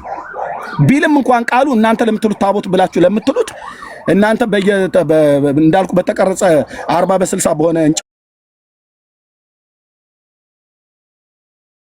ላይ ቀርጻችሁ ኦሜጋ ምናምን ብለህ ስላልክ የጌታ ስም ነው ብለህ የምትለው መጽሐፍ ቅዱስን ያላነበበ ህዝብ አጃጅል እንጂ ጴንጤን አታጃጅልም ብራዘር። ጠጥተነዋል የአምላክን እግዚአብሔርን ቃል። ስለዚህ መረጃ የለም ማለት ነው። ዝም ብለህ ነው የምትጮኸው። ተናዳሃል። ከንዴት ውጣና ከብሩኬ ጋር አውሩ። ቴንክ ዩ ወንድም ነቀጥሉ። ያስቀመጥከው ነገር የሆነ ፐርሰፕቹዋል ነው። አንተም እኮ ስትጮህ ነው እንጂ ምንም ፍሬ ያለው ነገር አላነሳህም። በቃ ብራዘር እኔ ልቀጥል፣ የኔ ተራ ነው። ቀጥል ብሩኬ ይቀጥሉ አብራችሁ ምናምን ይሰማል። የኔንም ሰምቶታል እኮ ኤርሚያስ። የእርሶ እንደው ከኔ ታላቅ ነው ግን እንደው ሁሌ ሲያወሩ እንደው እውነት ተናግረው ያውቁም በህይወቱ። እሺ ልቀጥል እኔ እድል ከተሰጠኝ። ቅድም ስትናገር አሁን ማስረጃ ነው የምትሰጠው። ለቅድም ለተናገርከው ማስረጃ ነው የምትሰጠው። ሙሴን እግዚአብሔር ታቦቱን እንደገና ስራ ብሎታል ብለህ ተናግረሃል። ማስረጃ ለተናገርከው ሁሉ ማስረጃ ነው የምጠይቀው። ከሱ በፊት የምናገረው ነገር አለኝ። አይ ማስረጃ ከሱ በፊት የምናገረው ነገር አለኝ። ማስረጃ አይ እግዚአብሔር ያለና የሚኖር ኖ አሁን ልመጣ ነው። ካስጨርሰኛ አታቋርጥ። ያለና የሚኖር ያለና አልፈቅድልህም ብያለሁ። አታወራ። ማስረጃ የምትሰጠን ከሆነ ብቻ ነው የምትቀጥለው። ሙሴን ታቦቱን ድጋሜ ስራ ብሎታል። ለሱ ከእግዚአብሔር ቃል ማስረጃ አስተን ዝም ብሎ ተናግሮ በመደማመጥ ላይ ሆን ደቂቃ የሚከለክል የለም። ኩሲ መረጃ ስጠን ብለን ካልን መረጃ ስጥ፣ ወይ ከሌለ የለንም በልና ወደሚቀጥለው እንሄዳለን። ብዙ ህዝብ ስለሆነ የሚሰማ ከበስተኋላ ቢያንድ ባይ 1000 ስም ነው። በጣም በብዙ ሺህ የሚቆጠር ህዝብ ነው የሚሰማ እና መረጃ ካለ መረጃውን አሳይ፣ ከሌለ የለኝም በል። መረጃ አሳዩ ብለህ ስለ መረጃን ማሳየት ያለብን እኛም ማለት ነው። አንተ ለምትለው ነገር መረጃ ማቅረብ አለብን። አቅርብ ውስጥ ለን አንተም አቅርብ ስንልህ አቅርብ እንጂ መረጃ አቅርብ እየተባልክ አንተ ሌላ ነገር የምታወራ ከሆነ ሰው የሚሰማው ነገር ሁሉ ይሰለቸዋል ማለት ነው። በመረጃ ላይ ተመርኩዘህ አውራ፣ እኛም በመረጃ ላይ ተመርኩዘን እናወራለን። ቤቱ ተናገር፣ እውነቱን ነው። ይሄ ቤት ያለ መረጃ አንዳች የአብርሃም አምላክ ይፋረድ አናወራም። ቴንክ ዩ። ቀጥል ኩሲ ወንድም ነቀጥሉ። እሺ ማስረጃ አስተን ሙሴን ታቦቱን እንደገና ስራ ብሎ አዞታል ላልከው ከእግዚአብሔር ቃል ላይ ማስረጃ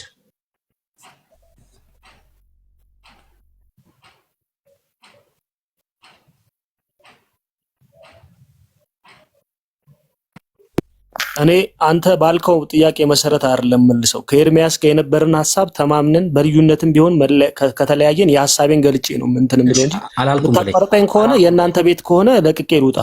አይ አላልኩም። ህዝቡም ስለሚያውቀው አላልኩም። እንደዛ የምታቋርጠኝ ከሆነ መብት ነው። ቤቱ ያንተ ስለሆነ ያው ሐሰት የምትናገሩበት ቤት ስለሆነ ለቅቄ ልውጣ። ሐሰት ማለት ከኤርሚያስ ጋር ማስረጃ ሲጠየቅ አለምስጥ ከኤርሚያስ ጋር የነበረኝን ሐሳብ ልጨርስ። አንተ የመረጥከውን ሐሳብ አልመልስም። እሺ እኔ ልጠየቅ። ኤርሚያስ ጋር ግን የነበረኝን ሐሳብ ልጨርስ። አይ ካልክ ለቅቄ እወጣለሁ። ትናገራለህ፣ ፈቅድልሃለሁ። ለተናገርከው ግን ማስረጃ አለ የለ? ከኤርሚያስ ጋር ያለኝን ማስረጃ አላስቀምጥ። አንተን አይደለም አሁን የምፈልገው። መጀመሪያ ኤርሚያስ ሐሳቡን ሰጠ፣ ከዛ እድል እሰጥሃለሁ አለኝ። ከዛ የኔ ተራ ነው። አሁን ካስወጣችሁኝ ግን እወጣለሁ። በቃ ችግር የለውም ትናገራለህ። አሁን ቅድም ምን አለ ሲናገር ሙሴን ታቦቱን እንደገና ስራ ብሎ አዞታል አለ። በቃ መጽሐፍ ቅዱሳዊ አይደለም። መጽሐፍ ቅዱስ ላይ ፈልጎ አያገኘው በጭራሽ ማለት ነው። መጽሐፍ ቅዱሳዊ ያልሆነ ነገር ይናገራሉ። ና ለምን ወጣህ ትናገራለህ እኮ ብያለሁ። ተናግረህ ሐሳብን ትወጣለች፣ ችግር የለውም። ለሚናገሩት ነገር ግን መጽሐፍ ቅዱሳዊ ማስረጃ ሊያቀርቡ አይችሉም በጭራሽ። አላለውም። አንድም ስፍራ ላይ ታቦቱን ድጋሚ ስራ አላለውም። ምን ስለሆነ ነው ድጋሚ የሚሰራው? ምን ሆነ ታቦቱ? ምን ስለተፈጠረበት? የመጀመሪያው አልበቃ ብሎ ነው ስለተሰበረ? ምን ስለሆነ ነው ታቦት ድጋሚ ይሰራ የተባለው? አልተባለም። መጽሐፍ አንድ ስፍራ ላይ ታቦቱ ድጋሚ ይሰራ ተብሎ አልታዘዘም። ታቦቱን በድጋሚ አልተሰራም በጭራሽ። ድጋሚ ስራ የተባለው እንኳን ምን እንደሆነ አይለዩም ሰዎቹ። ለምን ተባለ? ምንድነው ድጋሚ ይሰራ የተባለው? እዛ የተሰራው ነገር ላይ እግዚአብሔር ምን አደረገ እንዴ? በቃ እግዚአብሔርን ቃል ማንበብ እኮ ነው። ማንበብ በእውነት ነው ብላችሁ ሰው ክርስቲያን ነኝ ካለ በቃ ማንበብ መቻል አለበት። ናገባ ችግር የለውም። ሐሳብ ሰጥተህ መሄድ ከሆነ የፈለከው ሐሳብ ስጥና እንሰማሃለን። ያው እናንተ አሁን የመጣችሁ ምናምን ነው የምትለው። ከዛ ውጭ የተለየ ነገር አይደለም። እንሰማሃለን፣ ችግር የለውም እንሰማሃለን። ሌላ ኦርቶዶክሳዊ መግባት ይችላል። እሺ ሌላም ኦርቶዶክሳዊ መግባት ይችላል። አይገርምም? ግን ትናንትና ጴንጤ ትናንትና መጥቶ 1700 ዓመት የተቀመጠ ቤተክርስቲያንና ህዝብ እንዴት ትናንትና በመጣ በጴንጤ እኮ አልኩ መውጫ መግቢያ እኮ አጣችሁ። በየባስ ፌርማታው ላይ ትናንትና የመጣው ጴንጤ ወገኔ ነው መጽሐፍ ቅዱስ ይዞ የሚሰብከው። በየለቅሶ ቤት ትናንትና የመጣው ጴንጤ ነው ኢየሱስ ያድናል ብሎ የሚለው። በየቲክቶክ ትናንትና የመጣው ጴንጤ ነው። እናንተ ግን 1700 ዓመት ቁጭ ብላችሁ ምንም አትናገሩም ስለ ጌታ። ምንም መሐላችሁ ማርያም ነው። ስትወልዱ ማርያም ነው። ስትወጡ ማርያም ነው። በማርያም ሽልም ታውጣሽ ማርያም ማርችሽ ነው። በቃ የእናንተ ስብከት ማርያም ነው። ትናንትና የመጣ ጴንጤ እኮ ግራ እያጋባህ ነው ብራዘርዬ። ትናንትና የመጣው ጴንጤ ጋር እኮ ነው ገብተህ መጽሐፍ ቅዱስ አንብቡልን የምትሉት እያንዳንዳችሁ። እንዴት አይነት እኮ ውድቀት እንደወደቃችሁ ማየት አለባችሁ። ትናንትና የመጣ ጴንጤ አንተ ማቃለል ነው አይደል? በእድሜ ልትለካ ማለት ነው። የእድሜ ትልቅነት ሰይጣንም እድሜው ትልቅ ነው ብራዘር፣ ግን ውሸታም ነው። በእድሜ ትልቅነት አይደለም የምትመዝነው እውነት ማለት ነው። በኢዮብ መጽሐፍ ምዕራፍ 28 ላይ አንድ ታናሽ ብላቴና ነበር ኤልዩ የሚባል። በእድሜ ያረጁ በጣም ትልቆች ነበሩና በእድሜ ያረጁ ጠቢባን አይደሉም ብሎ አላቸው። ምክንያቱስ የእግዚአብሔርን ቃል ሳይኖራቸው ነበር ኢዮብ ሊያጽናኑት የመጡት እነዛ 3 ሰዎች። በእድሜ ታስፈራራለህ እንዴ? ትልልቅ ሽማግሌዎች እኮ ውሸታሞች አሉ፣ ከአንደበታቸው ጽድቅ የማይወጣ በጣም ቀጣፊ የሆኑ ሽማግሌዎች፣ በጣም ውሸታም የሆኑ አሮጊቶች ማለት ነው። እና በእድሜ አይደለም ታስፈራራው ብራዘር። ሳሙኤል እኮ ትናንት ተወልዶ እኮ ነው ሳሙኤል ለኤሊ ቤት ፍርድን የተናገረው በሴሎ። እየሰማኸኝ ነው? ትልቁ ሽማግሌ ሊቀ ካህኑ ባለበት ማለት ነው፣ ካህኑ ባለበት ኤሊ ልጆቹ ባሉበት ማለት ነው። እውነትን የነገረው በራሱ በዛው በቤተ መቅደሱ ብላቴናውን አሳድጎ ነው የነገረው። ትናንትና የመጣችሁ ትላለህ። አዎ ትናንት የመጣ ጴንጤው መግቢያ መውጫ አሳጣህ። ተከበናል፣ ተጨንቀናል፣ አንቺን ይዘናል፣ ተጨበናል፣ ተጠንቀናል፣ መናፍቃን ወረውናል እያልክ ከበሮ አንስተህ እንደ ቃልቻ ዲቤ ከመደብደብ ውጪ በወንጌል እውነት ታቦታችን ብላችሁ የምትሉትን ገብተህ ጴንጤ ፊት ገብተህ በእውነተኛ ማስረጃ ልታሳይ አልቻልክም። ስለዚህ ማፈር ነው ያለባችሁ። ኤርሚያስ አንድ ነገር ለመናገር እችላለሁ? ትችላለህ ሮያል። እኔ አሁን ምንድነው መሰለህ መማማር ምናምን የሚባል ነገር አስቤ ነበረ። ኖርማሊ በኦርቶዶክሱም ፕሮቴስታንቱ ምናምን ሲነጋገር የሆነ ነገር ትይዛለህ እና ፖይንት አውት ምናምን አድርገህ እና እስቲ ለእግዚአብሔር መንገድ ትይዛለህ የሚለው ነገር ነበረ ውስጤ የነበረውና አሁን አንዳንድ ቦታዎች ገብቼ ማዳምጠው ምናምን። አሁን ግን ሳስበው ስተተኛ እንደሆንኩ እየታወቀ ይመጣ። ታውቃለህ ምን መሰለህ? ለምን እንዴ መሰለህ እኔ አሁን በፊት ወይ ፖለቲካ ቦታ ነው የምገባው ወይ ደግሞ ዓለማዊ ነገር ሙዚቃ፣ አብዛኛውን ሬጌ ምናምን ኤንድቢ ሙዚቃ ስለሞደርን ያ ሚውዚክ ምናምን ነገር እንትን ነው ማድረገው፣ ፖስት ማድረገው፣ በዛ ጉዳይ ዲስከስ አደርጋለሁ ምናምን እና አሁን ግን ሳየው እናንተ ለምሳሌ አሁን ስለ ሃይማኖት በደንብ የምታውቁ ሰዎች ናችሁ፣ ገብቶ የሚከራከሩትም ምናምን። እኔ አሁን በጨረፍታ የሚይዛትን ነገር አንዳንድ ጊዜ ትንሽ ነገር ልጠይቅና ልረዳ የሚል ነገር ስላለኝ አንዲት ነገር ፖይንት ነካ አድርጌ ከዛ በኋላ ያችን ለማወቅ ስለምፈልግ ነው። ማንኛውም ቦታ ብገባ ኢቨን በሙስሊሞቹ ራሱ ገብቼ እፎይ ከሚያስተምሩ የተረዳሁትን አንዳንድ ነገሮች ይጠይቃለሁ ምናምን ነገር ግን ሳስበው አሁን አንተ ሰውዬ ትክክል አይደለም። ዝም ብለህ እዛ የዓለም ሙዚቃን ብታዳምጥ ፖለቲካን ብትነጋገር ይሻላል። ምክንያቱም በመንፈሳዊ ዓለም ውስጥ ያሉትም ሰዎች እርስ በርሳቸው አይግባቡም። አንዱ አንዱን ደግሞ ለማስረዳትም አንዱ የአንዱን ክብር አንዱ ነክቶ አንዱ በቃ እንደዛ ነው የሚለው ነገር መጣብኝ። ታውቃለህ አሁን ከሆነ ወዲህ በእውነት ሳየው ኖርማሊ አንዱ አንዱን ሪስፔክት አድርጎ አይነጋገርም። አንዱ ለአንዱ ትምህርት አይሰጥም። አሁን ለምሳሌ አንድ ሁለት ሰዎች አንድ ኦርቶዶክስን አንድ ፕሮቴስታንት ሲነጋገሩ አንተ በመሃል ለምሳሌ እንደኛ አይነቱ ምንም ማያውቀው ማለት ነው ስለ ሃይማኖት ምንም ሳያውቅ ዝም ብሎ ዓለም ላይ የሚዳክረው እንደዚህ ነው እንዴ ፕሮቴስታንት እንደዚህ ነው የሚለው እንደዚህ ነው ኦርቶዶክስ የምትለው ምናምን ብሎ የሆነ ፖይንት ካልያዘ እዛም እኛ መተራረብ ነው፣ እዚህም እናንተ መተራረብ ከሆነ እዛም እኛ መነቋቆር እዛም እንዴ እኔ ምን አለኝ ሙዚቃዬ እንዴ ምን አለኝ ዓለም ፍሬንዶች ጋር መነቋቆር የምጫወተው ምናምን። እኔ በእውነት እኔ አሁን አንድ ዲሲሽን መውሰድ አለብኝ ብዬ አሰብኩ። ምን መሰለህ ይሄ የኔ ቦታ አይደለም። በቃ የሃይማኖት ቦታዎች ገብቶ ማዳመጥም ሆነ አስተያየት መስጠት የለበትም። ደህና አይነት ሰው እኔ አያምርብኝም። ምክንያቱም መማር ካልቻልኩ ምንድን ነው ትርጉሙ? የባሰ አንተ ወይ የምታመልከው ነገር ሰው ሲናገርብህ ወይ ምናምን ቅር እንዲል ይሆናል። ያ ደግሞ እንደዛ እኔ ነገር ሳየው ግድ የለም እንደዚህ አይነት ቦታ ማለት እንደዚህ አይነት ቦታ ስለ ፕሮቴስታንት ማለት አይደለም። በቃ በሃይማኖት ቦታ ፕሮቴስታንቱም ኦርቶዶክሱም ቤት ገብቶ ማዳመጥም ሆነ መስማት ወይ ደግሞ እንደዚህ ሲነጋገሩ አንድ ነገር ተከታትለህ አንድ ፖይንት ሳትይዝ ግን የምትይዘው አዳዲስ ንግግሮች ያ መነቆር የመናቆር ከሆነ ቢቀርብኝ የሚል ነገር መጣብኝ በእውነት እና ይህን እርምጃ ልወስድ ነው። እንደዚህ ለራሴ ነው። ውሳኔው አንተ እጅ ላይ ነው። ሪያሊ ግን ይሄ ወደ አንተ የመጣ ሀሳብ ታውቃለህ፣ ሰይጣን በሰዎች ውስጥ ሊገባ ሲፈልግ ከሚያደርገው ነገር አንዱ ሀሳብን ነው የሚያመጣው። ምን አይነት ሀሳብ? ክፉ ሀሳብን ማለት ነው። አንተ አሁን ትናንትም እንዳልኩ በፖለቲካው ዓለም ላይ አገራዊ ጉዳይ ላይ በጣም ብዙ ነገር ትናገራለህ፣ ትሞግታለህ። የጠቅላይ ሚኒስትር አብይ መንግስት አገዛዝ ትክክል አይደለም፣ የኢህአዴግ ትክክል ነበረ፣ መንግስቱ ጥሩ ነበር፣ ኃይለስላሴ ደግሞ የተሻለ መጥፎ ነበረ፣ የሚኒሊክ ደግ ነበር ብለህ ሀሳብ ትሰጣለህ፣ አስተያየት ትሰጣለህ። አሁን ከሀገራችን ውጭ ከኢትዮጵያ ውጭ ነው ያለው፣ ኢትዮጵያዊ ነህ። ኢትዮጵያ ፓርላማ ውስጥ ህዝብ ተወካዮች ምክር ቤት ብትገባ ኦኬ፣ ወይ ደግሞ በተቃዋሚ ፓርቲ ሆነ ብትገባ የጠቅላይ ሚኒስትር አብይን መንግስት የብልጽግናን መንግስት እዛው ፓርላማ ውስጥ ሆነ ግብ ከሚኒስትሩ ጋር ከሳቸውም ጋር ሁሉ ጭምር እዛ ፋይት ነው የምታደርገው። ኦኬ፣ እኛ ከውጭ እንሰማቸዋለን። ኢትዮጵያውያን ፈርዶብን ሻያችን እየጠጣን ወይ ደግሞ ፈንዲሻችንን ይዘን ቁጭ ብለን ሁዱድ እናያቸዋለን ፓርላማ ላይ እናንተ የምትናገሩትን። አንተም ኢትዮጵያዊ ነህ፣ ጠቅላይ ሚኒስትሩም ኢትዮጵያዊ ናቸው። እና በሁለታችሁ መካከል እሳቸው ሲናገሩ አንተ አሜን ሃሌሉያ እያልክ ነው የምትሰማቸው። በፍጹም እንደ ኦርቶዶክስ ቃልዮት ያሰማልን እያልክ ነው የምትሰማቸው። በፍጹም አንተም እሳቸው ሲናገሩ ትቃወማቸዋለህ፣ እሳቸውም አንተ ሲናገር የሚቃወሙ ላይ ይቃወሙዋል። በሁሉ አትቃወማቸው፣ የምትደግፈው ፓርት አለ። በሁሉም ደግሞ እሳቸውም አይቃወሙም፣ የሚደግፉ ፓርት አለ። በዚህ መካከል ትጨቃጨቃላችሁ። ኦኬ፣ ፓርላማው ምን ይላል? የፓርላማው አፈ ጉባኤ ጸጥታ ይስፈን፣ የተሰጡትን ደቂቃ ጨርሰዋል። ወንድማችን ሮያል ተብለህ ትባላለህ። ስርዓት ያዙ። በዚህ መካከል እኛ እንሰማለን። ኢትዮጵያውያን ምን ተሻለን ታዲያ? እናስ ከዚህ ሀገር ውስጥ መውጣት ነው ያለበት።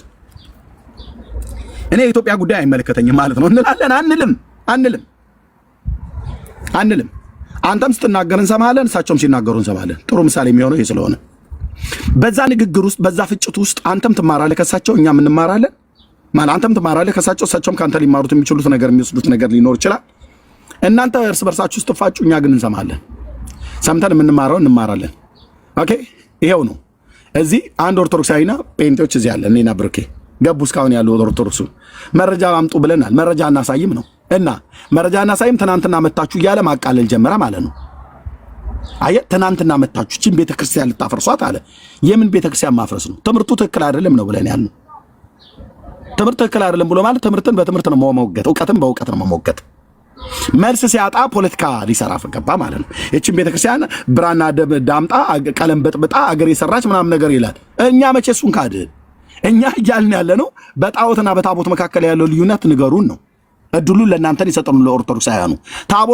ታቦት አለኝ ብሎ የሚለው ማህበረሰብ ስለ ታቦት ቀርቦ እኛ ፊት ሲጠየቅ እንደ መጽሐፍ ቅዱስ መረጃ አምጣ ብለን ስንለው በሙሴ ሕግ የተቀረጸን ታቦትን የዛሬ 3500 ዓመት ላይ የነበረን ታቦት አገልግሎት እሱ ነው የሚጠሩልን። እኛ እያልን ያለነው እሱንኛውን አይደለም። ወይ ደግሞ በራዕይ መጽሐፍ ምዕራፍ 11 ቁጥር 19 ላይ ቅድም የተጠቀሰው በኋላ ላይ እናብራራለን። እሱን የሚጠቅሱት እኛ እሱንም እያልን አይደለም ያለነው። እኛ እያልን ያለነው ኦርቶዶክሳውያን ታቦት ነው ብለው የሚሉት ይሄ በስዕሉ ላይ የምታየው እሱ መጽሐፍ ቅዱሳዊ ነው ወይ? ማን ነው ስሩ ያላችሁ? ማን ነበር ትእዛዝ ሰጪ? ማን ነበር ትእዛዝ ተቀባይ? መቼ ነበረ ይሄ አገልግሎት የጀመረው? በክርስቶስ ቤተክርስቲያን ታሪክ ውስጥ ይሄ ነገር ይታወቃል ወይ? መረጃ ስጡን፣ በታሪክ ወይ በመጽሐፍ ቅዱስ ነው እያልን ያለነው። ይሄን ስንል ትናንትና መጣችሁ ይላሉ። በዚህ መካከል አንተው ለመማር ነበር የመጣው። በዚህ ፍጭት ውስጥ ሁሉ እኮ ነው የምትማራው ታዲያ እንጂ እኔ ስናገር ጴንጤው ማን ኦርቶዶክሱ በሙሉ ቃልዮት ያሰማልን ብለው እንዲሉኝ አትጠብቅ። ውድቅ ያደርጋሉ የኔን ሐሳብ። እኔም እነሱ ሲናገሩ ሃሌሉያ እንድል አትጠብቅ። ውድቅ ያደርጉታል የኔን ሐሳብ። ግን ማናችንን መረጃ ያቀረብነው? እኔ ነኝ ወይስ ኦርቶዶክሳዊ ወንድም ነው መረጃ ያቀረበው? ወይ ብሩኬ ነው ወይስ ኦርቶዶክሳዊ ወንድም ነው መረጃ ያላቀረበው? ሮያልዬ ትዳኛለህ ማለት ነው። የፓርላማውን ጭቅጭቅ ታግሰህ ፖለቲካ ዛ ስትጨቃጨቀው ወራድ የምትሉት የኦነግ ሸኔው ደጋፊ፣ የወያኔው ደጋፊ፣ የፋኖ ደጋፊ አብራችሁ ስትቀጣቀጡ አይደል የምትሉት? ሮያልዬ ቴዲ ሐዋሳ ቤት አላየው? አንተም በገባበት ፔጅ ማለት ነው። ለምን የፋኖን አትደግፍም? አንተ ለምን እንደ ኦነግ ሸኔን ማትደግፈው? ለምን ወያኔን አትደግፍም? ለምን ብልጽግናን አትደግፍም? ሁሉንም አትደግፍም። ከሁሉም ውስጥ ለሀገር ይበጃል ብለህ የምትቀበለውን ትቀበላለህ። ኦኬ፣ ያንን ትይት ታደርጋለህ። የብልጽግናን ግን ማትቀበለዋለህ፣ የወያኔን ማትቀበለዋለህ፣ የሸኔን ማትቀበለዋለህ፣ የፋኖን ማትቀበለዋለህ። እና እንደዚህ እየተጨቃጨቃችሁ እኛ እንዴት ሀገራችንን ታዲያ ምናምን እንውደድ ሮያል ብዬ አልልም። ማን ነው በትክክል የሚናገረው ብዬ መዝናለሁ ማለት ነው። የእናንተ ጭቅጭቅ አያስደነብረኝም፣ እውነቱን ልነግርህ ማለት ነው። ሀገራዊ ጉዳይ ላይ እኔ እሰማለሁ። አንዳንድ ጊዜ ሳገኝ ቴዲ ሐዋሳ ቤት ፕሮግራም ሲደረግ እሰማለሁ። ምክንያቱም ኢትዮጵያዊ ነኝ። ከወንዞቿ የበቀልኩ ኢትዮጵያዊ ነኝ። ቆንጅዬ ኢትዮጵያዊ ብራዘር። ዩናይትድ ኔሽን አምደልም አምጥቶ እዛ ያሰፈረኝ ከምድሪቱ በቀይ የተገኘው ንጹህ ኢትዮጵያዊ ነኝ። አገራዊ ጉዳይ እስከሆነ ድረስ በርቀትም ብኖር እንኳን ስለ ህዝቤ ስለ ሀገሬ ይመለከተኛል። የምጸልየውን ያህል ሁሉ ይመለከተኛል። ጥሩ ሀሳብ የሚያፈልቀውን ሰው ደግፈዋለሁ። ይሄ ለሀገር የሚበጅ ነገር አለው። ሮያል ሲናገር በጣም ሚዛን የሆነ ነገር የሚደፋ ነገር ይናገራል ብዬ እንድል የሚያደርገኝ የአንተ ንግግርና የምታቀርበው ማስረጃ ነው። እንዲሁ ዝም ብሎ በጥላቻነት የአብይ መንግስት ይውደም፣ የወያኔ ይፍረስ፣ የመንግስቱ ይለምልም ማለት አይደለም። በመረጃ ያውሩ፣ ህዝብ ይሰማል። ከዛ ማን ነው በመረጃ የሚናገር? ማን ነው ሚዛን ያለው ነገር የሚናገር? ማን ነው ሚዛን የሌለው ነገር የሚናገር ብሎ የሚለውን ህዝቡ ይለይ ማለት ነው። አሁን አንተ ቁጭ ብለህ ከሰማ ሮያል ወንድሜ ኦርቶዶክሱና እኛ ጋር ስንነጋገር አረስቱ ይኸው እዚህ አለ።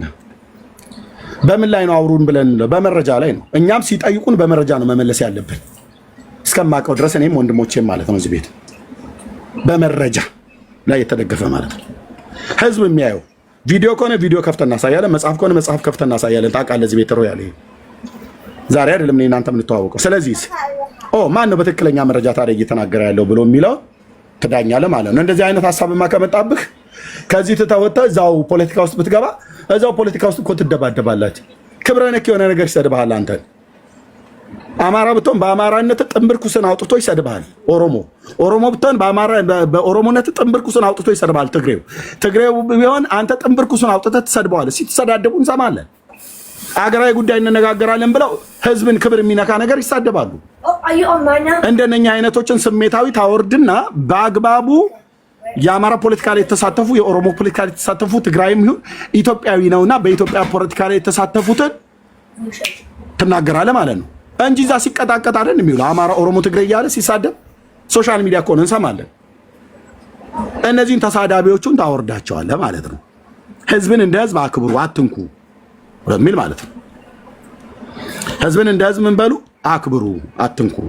በእውቀት ላይ በተመሰረተ አገርን ሰላምን ሊያመጣ አንድነቷን ሊያስጠብቅ ብሔራዊ አንድነታችን ሊያስጠብቅ የሚችል ነገር ተናገር ብለህ ትለዋለህ።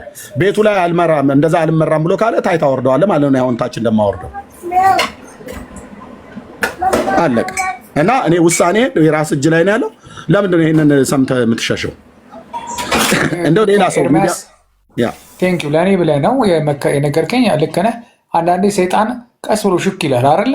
ድምፁን ቀስ በመጠኑ እንደዚያ መስሎኝ ነው የሆነ ነገር። ልክ ነህ። ትክክለኛ ውሳኔ አይደለም። ገና መጽሐፍ ቅዱስ ማንበብ በጀመርኩ በ2 ወሩ እንደዚህ ምናምን አይነት ትክክለኛ አባባል አይደለም። ልክ ነህ፣ ተሳስቻለሁ። ግን ምን መሰለህ፣ አሁን ለምሳሌ እኔ ዝም ብዬ በጨረፍታ ገባሁና እንደዚህ ታቦቱ እንደዚህ አልፋ እና ኦሜጋ ይላል እንደዚህ ነው ስጋና ደግሞ የሚፈተትበት ነው ምናምን ብዬ ይቺ በጨረፍታ ያገኘኋትን እውቀት ተናገርኩኝ። አሁን ምንድነው የጠበቅኩት ነገር? አንድ 2 ኦርቶዶክሳውያን ገብተዋል። አሁን ምንድነው የጠበቅኩት መሰለህ? እነሱ አንድ ጠቀስ አድርገው ይሄ ነው ብለው ከአንተ ጋር የሆነ ይቻላል ሀት ምናምን ሆናችሁም እኮ ቤት ብታረጉም ደስ ይላል። ከዛ የሆነች ንግግር ብትሆን ይሄ ነገር ለካ እንደዚህ ነው እንደዚህ ነው ብለህ አንድ ትምህርት ወስዳል። ግን የመጀመሪያውም ልጅ ሁለተኛውም ልጅ ምንም ውሃ የሚያነሳ ነገር የለው ነገሩ። ዝም ብሎ ብቻ ያለ አይደለ በቃ አንዱ እንደዚህ ነው እንደዚህ ይሄን አልነግርም መጀመሪያ ነገር ይሆናል እንደዚህ ነገር ሲሆን ምንድን ነው በበሻሸቅ ነው እንዴ ትላለህ እንጂ ኖርማሊ አንተ ከአንተ የተሻሉ ሰዎች ስታገኝ ነው ደስ የሚል። መጽሐፍ ቅዱስን እንዲህ ነው ብሎ ሲያስረዳ አንተ ደግሞ ምን ታደርጋለህ መሰለህ? ቤት ቁጭ ስትል ባይብልን ገለጥ ታደርግና እንደዚህ ያሉት ይሄ ነው ምናምን ብለህ መስመር እያደረግ ያችን ታይና ታቦቴ ልካ ይሄ ነው ታቦቴ ልካ የሚለውን ታውቃለህ። ግን ምንድነው እኔ ምንም ፖይንት ለአጣው የተወሰነ ደቂቃዎች ቆየን አይደል? 1 ሰዓትም ሊሆን ይችላል። እና ያን ፖይንት ነገር ስታጣ አንዳንድ ጊዜ በቃ ለምንድን ነው በቃ ዝም ብሎ አላል ባልፈው። እኔ በጣም የምጠላው ነገር ምንድነው የሆነ ለምሳሌ መንገድ እየሄድክ የሆነ ካፌ ስታገኝ ዘው ብለህ ገብተህ ማኪያቶ ወይ ሻይ ምናምን ጠጥተህ እንደሚሄድ አይነት ሰዎች አልወድ። ምክንያቱም አንተ ይሄ እንደዚህ አይነት ነገር ሲወራ ካፌ አይደለም። ተዘጋጅተህ እምነቴን ዲፌንድ ማድረግ እችላለሁ ብለህ ገባ ብለህ ያችን ነገር አስረድተህ ትክክለኛ ፖይንት አውጥተህ እምነትንም አኩርተህ አንተም ደግሞ እውቀት እንዳለ ገልጸህ ስትወጣ ደስ ይላል። ግን እንደ ካፌ ገብተው የሚወጡ ሰዎች ያናድዱኛል። በራሴ እምነት በኩል ባሉ ሰዎች ማለት ነው። እውቀት ከሌላቸው ገዝት አለመላክ ዝም ብለው እኔ አሁን ሁለቱ የገቡ ሰዎች እንግዲህ ኦርቶዶክስ መጽሐፍ የሚያነቡ ሊሆኑ ይችላሉ። እኔ ምኑንም ማላውቀው ሰውዬ 2 ወር መጽሐፍ ያላነበብኩ ሰውዬ የተናገርኩት ምን የተለየ ነገር ተናገሩ። ስለዚህ እንደ ካፌ ከሚገባ ሰው ያናድደኛል። ያንን በማለት ነው እኔ እንጂ እውቀት ይዘን ገብተን ስንነጋገር አንድ ፖይንት ትይዛለህ። በቃ በግድ እኮ የሃይማኖት በዛና በዚህ ጠርዝ ቆሞ መጨቃጨቅ አይደለም። ለዛ መሀል ላይ ላለው ሰው እውቀት እንደማግኘት አሁን 900 ሰው ምናምን አለ። ከዚህ ውስጥ ምን ያህል ኦርቶዶክስ ነው ምን ያህሉ ጴንጤ ነው ምናምን የሚለውን ነገር ወቅ ከዚህ መሀል የሆነ ነገር ይይዛል። በቃ ያችን ነገር ይዞ ደግሞ ትንሽ ያብሰለስልና ይሄ ነገር ይሄ ነው ይሄ ነገር ይሄ ነው። የግድ ሃይማኖት ለመቀየር እኮ ምናምን አይደለም እኮ። ግን ፖይንት ራሱ ማውጣትና መያዝ ቀላል ነገር አይደለም። ለምሳሌ እኔ እመሳለሞ ታቦት ይሄ ነው ይሄ ፖይንት አውጥቼ ታቦት ይልካ ይሄ ነው ብዬ አንድ እውቀት ባገኝ ቀላል ነው እንዴ? አይደለም። እነሱ እነዚህ እኔ ፕሮቴስት ያደረጉትን የሚቃወሙት ታቦቱ እንደዚህ ነው። እስቲ ደግሞ ከአዋቂዎች ልጠይቅ። ይሄስ አንድ ነገር አይደለ እንዴ? ግን ዝም ብሎ እንደዚህ ገብተው በጫረቁ ሰዎች አልወድ። በዛ መልኩ ነው እንጂ ትክክል ያልኩት ነገር ስህተት ነው። ምክንያቱም ያንን ነገር ፋይት ማድረግ የሚገባኝ እንጂ ተመልሼ ደግሞ ወደዛ እንደምንም እየሸሸው ባለሁበት ሰዓት እንደገና ወደዛ መመለስ በአሁኑ ሰዓት ሙዚቃ ማዳመጥበት ሰዓት ነው እኔ እና ግን ያንን ትቼ ይህን ነገር እንደዚህ ሃይማኖታዊ ነገሮች ላይ ገብቼ እንደዚህ መለወጤን እንደገና ደግሞ ወደኋላ መመለስ ጥሩ አይደለም። አመሰግናለሁ። ኤርሚ ልክ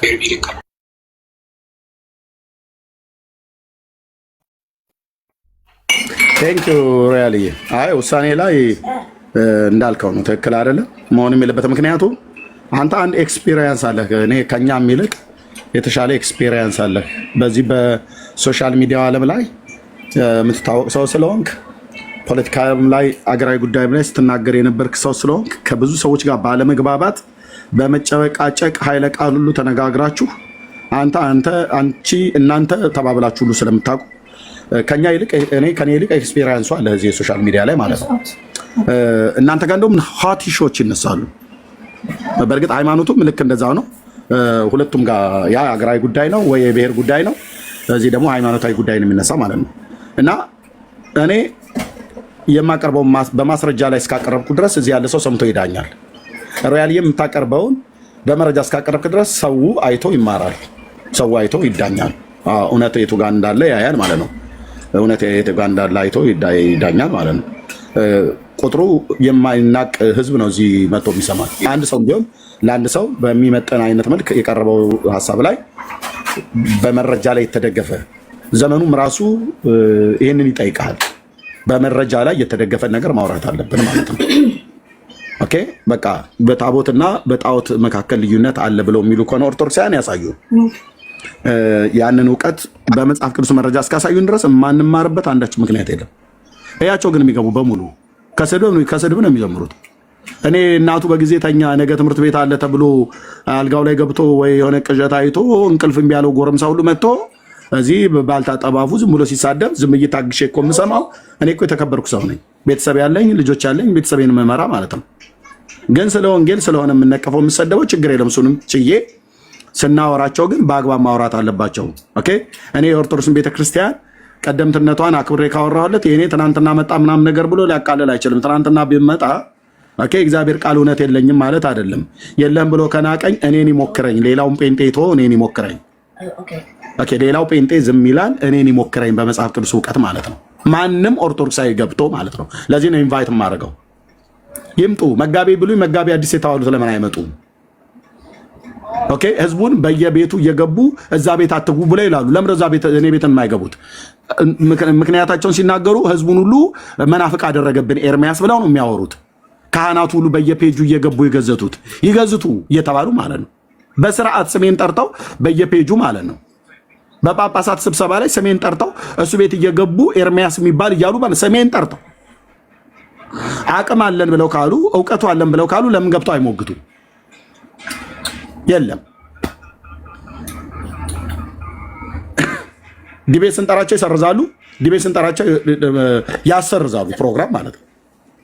እኔ አሁን ከዛ ማርያም ጋር የነበረውን ዲቤት ለምንድን ነው ያልተቀበልኩት ታውቃላችሁ? ምክንያቱም ተናግሬያለሁ። 3 ዲቤቶችን ያሰረዘ እሱ ነው። ከደምረው ጋር ያሰረዘው እሱ ነው ራሱ የዘማርያም ማለት ነው። ቤተክርስቲያንን ከማያከብር ሰው ጋር አትነጋገር ብሎ ማለት ነው። ኦኬ ዲያቆን ስዩምን ያሰረዘው ዘማርያም ዘለቀ ነው። አትነጋገር ቤተክርስቲያንን ከማያከብር ሰው ጋር ብሎ ማለት ነው። ቀሲስ ዲበኩሉን ያሰረዘ ዘማርያም ነው። ቤተክርስቲያንን ከማያከብር ሰው ጋር አትነጋገሩ ብሎ ማለት ነው። እሱ ለምን ታዲያ ለእኔ ጥሪ ያቀርብልኛል? እነዚህን አገልጋዮች ኦኬ ሁለቱ እንደውም ስዩምና ቀሲስ ዲበኩሉ ካህናት ናቸው። ደምረው እንኳን ቶ እሱ ጠጁንም ጠጥቶ ነው በወኔ ነው የጠራኝ። ግን ቢሆንም ተቀበልኩትኝ። ራሳቸው ናቸው ጥሪ ያቀርቡን። እኔ ለቀሲስ ዲበኩሉ ነው ያቀርቡት። እሱ ቤተክርስቲያን አያከብሩም አትነጋገሩ ብሎ እኔ ቤተክርስቲያን ማላከብር ከሆነ ለምን ጥሪ ያቀርብልኛል? እኔ እስከ ዛሬ ድረስ ከሚስቱ ጋር ተኝቶ ስንት ጊዜ ጥሪ ሳቀርብ አንድ ቀን ሰምቶ የማያውቅ ሰው። ለዚህ ነው ንቄ ተውኩትኝ ማለት ነው። 3ቱንም ዲቤት ያሰረዘው እሱ ነው። 3ቱንም ዲቤት ልብ በሉ። ይምጡና ሲነጋገሩ መጋቤ ብሉይ መጋቤ አዲስ የሚባሉ ማለት አጥንተናል፣ ብሉይ ኪዳንን አጥንተናል፣ አዲስ ኪዳንን ብለው ያሉት በሚያወሩት ጉዳይ ላይ በሚወራው ጉዳይ ላይ ለምን አይመጡ? የሉም። ስለ ታቦት ጥሪ ሲደረግ አንድ ቄስ መጥቶ አያውቅም። ከበስተኋላ ተደብቆ ይሰማል። ግን ስንት ሺህ የሚሆን ቢሃይንድ ባይ ስንት ነው አሁን የሚሰማው ወገኖች? ቢሃይንድ ባይ በዚህ ሰዓት ላይ ቢሃይንድ ባይ ከበስተኋላ ተደብቆ የሚሰማውን ህዝብ ቁጥር ከታች የሚታያችሁ ጻፉልኝ። እዚህ 1000 ወደ 900 እና 1000 አካባቢ ነበር ሲሰማኝ ነበረው። 935 ሰው አለ። አሁን ቢሃይንድ ባይ ስንት አለ? እስካሁን ስላላመጣልኝ ነው ስላላየሁት።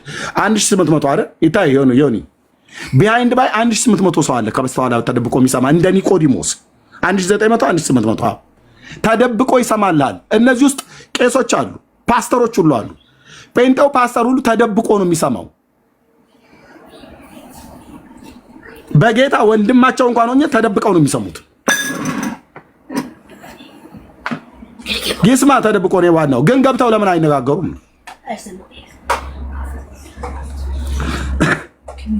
ታውት በቃ 1880 ማን 1850 1900 ሰው ማለት ነው። እዚህ ያለው እንደምርበት ላው ላይ መጣ ከ2500 ሰው ከ2600 ሰው በላይ አሁን ይሰማናል። እዚህ ቁጭ ብሎ በመረጃ ላይ አስደገፈ ተናገር። እኔ 20 ሺህም 30 ሺህም ህዝብ ይስማ ጉዳይ አይደለም። እሱን አይደለም ቁጥር የምቆጥረው። በቁጥር ከተባለ እኔ እሱን ማተር አያደርግም። 25000 ሰው ላይቭ ቀጥታ ስርጭት እየተከታተለ ላይቭ ዲቤት አድርጋለሁ። እኔ ቁጥሩ ላይ አይደለም ማተር የማደርገው የሰማው ሰው ምንድነው የማሰማው ነው። የሚሰማን ሰው ምንድነው የምናሰማው? እኔና ሮያል እዚህ ጋር ውይይት ብናደርግ በፍቅር ላይ በተመሰረተ በመደማመጥ ላይ የተመሰረተ ሮያል ለዚህ ህዝብ ምንድነው የሚያወራው? ኤርሚያስ ምንድነው የሚያወራው? የሚያወራውን ሮያል በመረጃ ያስደግፋል። ኤርሚያስ ያለ መረጃ ነው የሚያወራው ወይስ ነው? ራሳችን ህሊና አለን። ሁለተኛ የሚሰማንም ሰው ይመዝናል ማለት ነው። በዚህ ውስጥ እውነትን የሚያውቅ ያውቃል።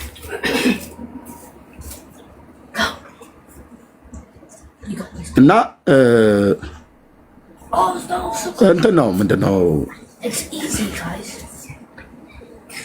ለንጉሱ ለአፄ ቴዎድሮስ ተገጠመ የተባለው ግጥም ሁሌ ነው የማስታውሰው። በእውነት እሳቸው እንደዚህ አይነት አመል ይኖርባቸው አይኖርባቸው አላውቅም፣ ግን የኢትዮጵያ ገጣሚዎች በታሪክ ላይ ታሪክ ትንሽ ስለማነብ የተጻፈን ሳገኝ አነባለሁ። ጥሩ ታሪክ የሀገሬ ታሪክንም የታሪክ መጽሐፍትም ጭምር ስለማነብ ማለት ነው። እና ለአፄ ቴዎድሮስ ነው ስለምንትዋብም ስለተለያየ ነገር ተጽፈዋል። እና ግን እሳቸው እንደዛ ይሉ እንደነበረ አላውቅም። ግን ምን አሉ? አፄ ቴዎድሮስ መቅደላ አፋፉ ላይ ሲሞቱ በእሳቸው አስተዳደር የበሸቁ ይሁኑ ጸሐፊዎች ያኔ ዘመነ መሳፍንት ስለነበረ ጎጃምን ንጉሥ ተክለ ሃይማኖት ምናምን ነገር፣ ወሎን ራስ አሊ ምናምን ነገር እየተባለ እንደዚህ እና ጅማን አባ ጅፋር ምናምን ነገር የሚያስተዳድሩበት ጊዜ እሳቸው ኢትዮጵያን አንድ ለማድረግ በተነሳው ጦርነት አንድ ለማድረግ በተነሱበት ጊዜ አስቀድመው ግን ይንቁ ነበረ ነገስታቱን፣ መሳፍንቱን፣ መኳንንቱን ብለው አሉ። እና የጎጃምን ንጉሥ ሲንቁ፣ የወሎንም ንጉሥ ሲንቁ፣ የትግሬንም ንጉሥ ሲንቁ ወንድ ያለ ራስዎም ገለው ማያውቁ ብለው ገጣሚዎች ገጠሙባቸው ይላል። የኢትዮጵያ ታሪክ ላይ ነው ያነበብኩት። ልብ በሉ። ይሄን ደግሞ ወደ ፖለቲካ ወስዳችሁ ንጉሱን አፄ ቴዎድሮስን ተቃወማቸው ብለህ እንዳትለኝ ብራዘርዬ። ኢትዮጵያ እንደው በተረትም የበለጠግን ነን እና ወንድ ያለ ራስዎም ገለው ማያውቁ ብለዋሉ ይላል። ኦርቶዶክስም እንደዚህ ናት ስትንቅ ማለት ነው። እስላምን ስትንቅ፣ ጴንጤን ስትንቅ፣ ትናንት የመጣችሁ ምናምን ነገር እያለች ንቀቱን ተውት። ንቀቱን ተውና እስላም ጥያቄ ከጠየቀ መልስ በእውቀት። ጴንጤ ትናንትና የመጣው ጥያቄ ጠየቀ መልሱ በእውቀት። እኛም እንመልስ። እኛ ጴንጤ ኦርቶዶክስን የሚንቅ ከሆነ በጣም ተሳስተናል። ኦርቶዶክስን ጴንጤን መናቅህ እንደ አፄ ቴዎድሮስ ወንድ ያለ ራስዎም ገለው የማያውቁ እንደሚባለው ነው የሚሆንብህ ማለት ነው።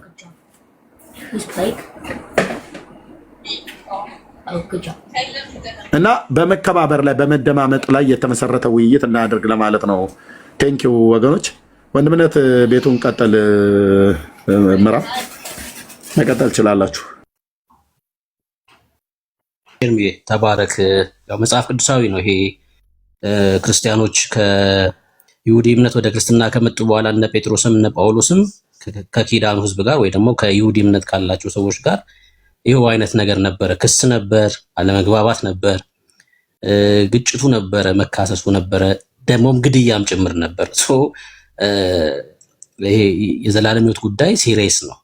ለተጠሩበት ዓላማ ሐዋርያቱ ፊት ለፊት ሲጋፈጡ ደግሞ እነዛ ሃይማኖተኞች ደግሞ እኛ ቀደምቱ ነን እነዚህ አሁን መተው እንዴት እኛ የኪዳን ሕዝቦችን ትክክል አይደላችሁም፣ መሲሁን ተቀበሉ፣ ኢየሱስ እርሱ መሲሁ ነው እንዴት ይሉናል ብለው ገለዋቸዋል፣ ደብድበዋቸዋል፣ አስረዋቸዋል። ዲያቆኑ እስጢፋኖስን እስከ ሞት ድረስ የዳረገ ነው እና ቀልድ አይደለም። በእግዚአብሔር ቃል ሲወራ እንደዚህ አይነት ነገሮች መፈጠራቸው አይቀርም። እሺ ራስ እንኳን ደህና መጣ። እንኳን ደህና ቆያችሁ። የእግዚአብሔር ሰላምታ ለእናንተም ይሁን። ሰላም ናችሁ? ከኦርቶዶክስ ቤተክርስቲያን የመጣሁት ነው። እሺ እንኳን ደህና መጣ። ከኢትዮጵያ ኦርቶዶክስ ነክ ራስ። ርዕሳችን በኢትዮጵያ ኦርቶዶክስ ታቦት አለ ይባላል በአዲስ ኪዳን። ታቦቱ ከጣዖት በምን ይለያል ነው ርዕሳችን። ታቦት አለን የምትሉት ማለት ነው። ኦኬ በመጀመሪያ እኔ ከመናገሬ በፊት ሮያል እየተናገረ ነበር። አንዳንድ ሀሳቦች እኔ የምስማማባቸውን ሀሳቦች ተናግሯል። እኔም ያው ትምህርት ሰማለሁ። ወንድሞች አሉኝ በጌታ በፕሮቴስታንት የሆኑ፣ እኔ ደግሞ ኦርቶዶክስ ነኝ እና አንዳንድ ሀሳቦችን አደምጣለሁ እየገባሁኝ። እናንተም ጋር ኦርቶዶክስ ቤተክርስቲያንም አደምጣለሁ። መምህር አይደለሁም፣ ምዕመን ነኝ። ግን ምንድን ነው አንድ ሀሳብ እሱ ባለው ላይ የምጨምረው መልካም ይሆናል ብዬ ማስበው። የእሱ ሀሳብ ላይ ትጨምራለህ። ግን አይ አንተ ላንተ ነው የምሰጥህ ስትናገር ወንድሞች አሉኝ በጌታ የሆኑ እኔ ደግሞ ኦርቶዶክስ ነኝ አልክ። አንተ በማን ነህ?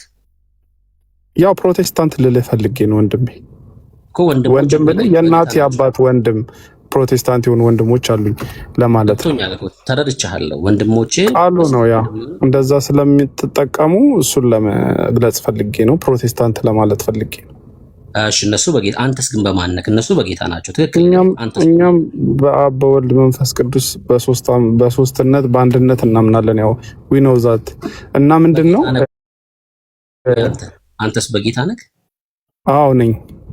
በጌታ ነኝ። በጌታም ነኝ፣ በእግዚአብሔርም ነኝ፣ በመንፈስ ቅዱስም ነኝ።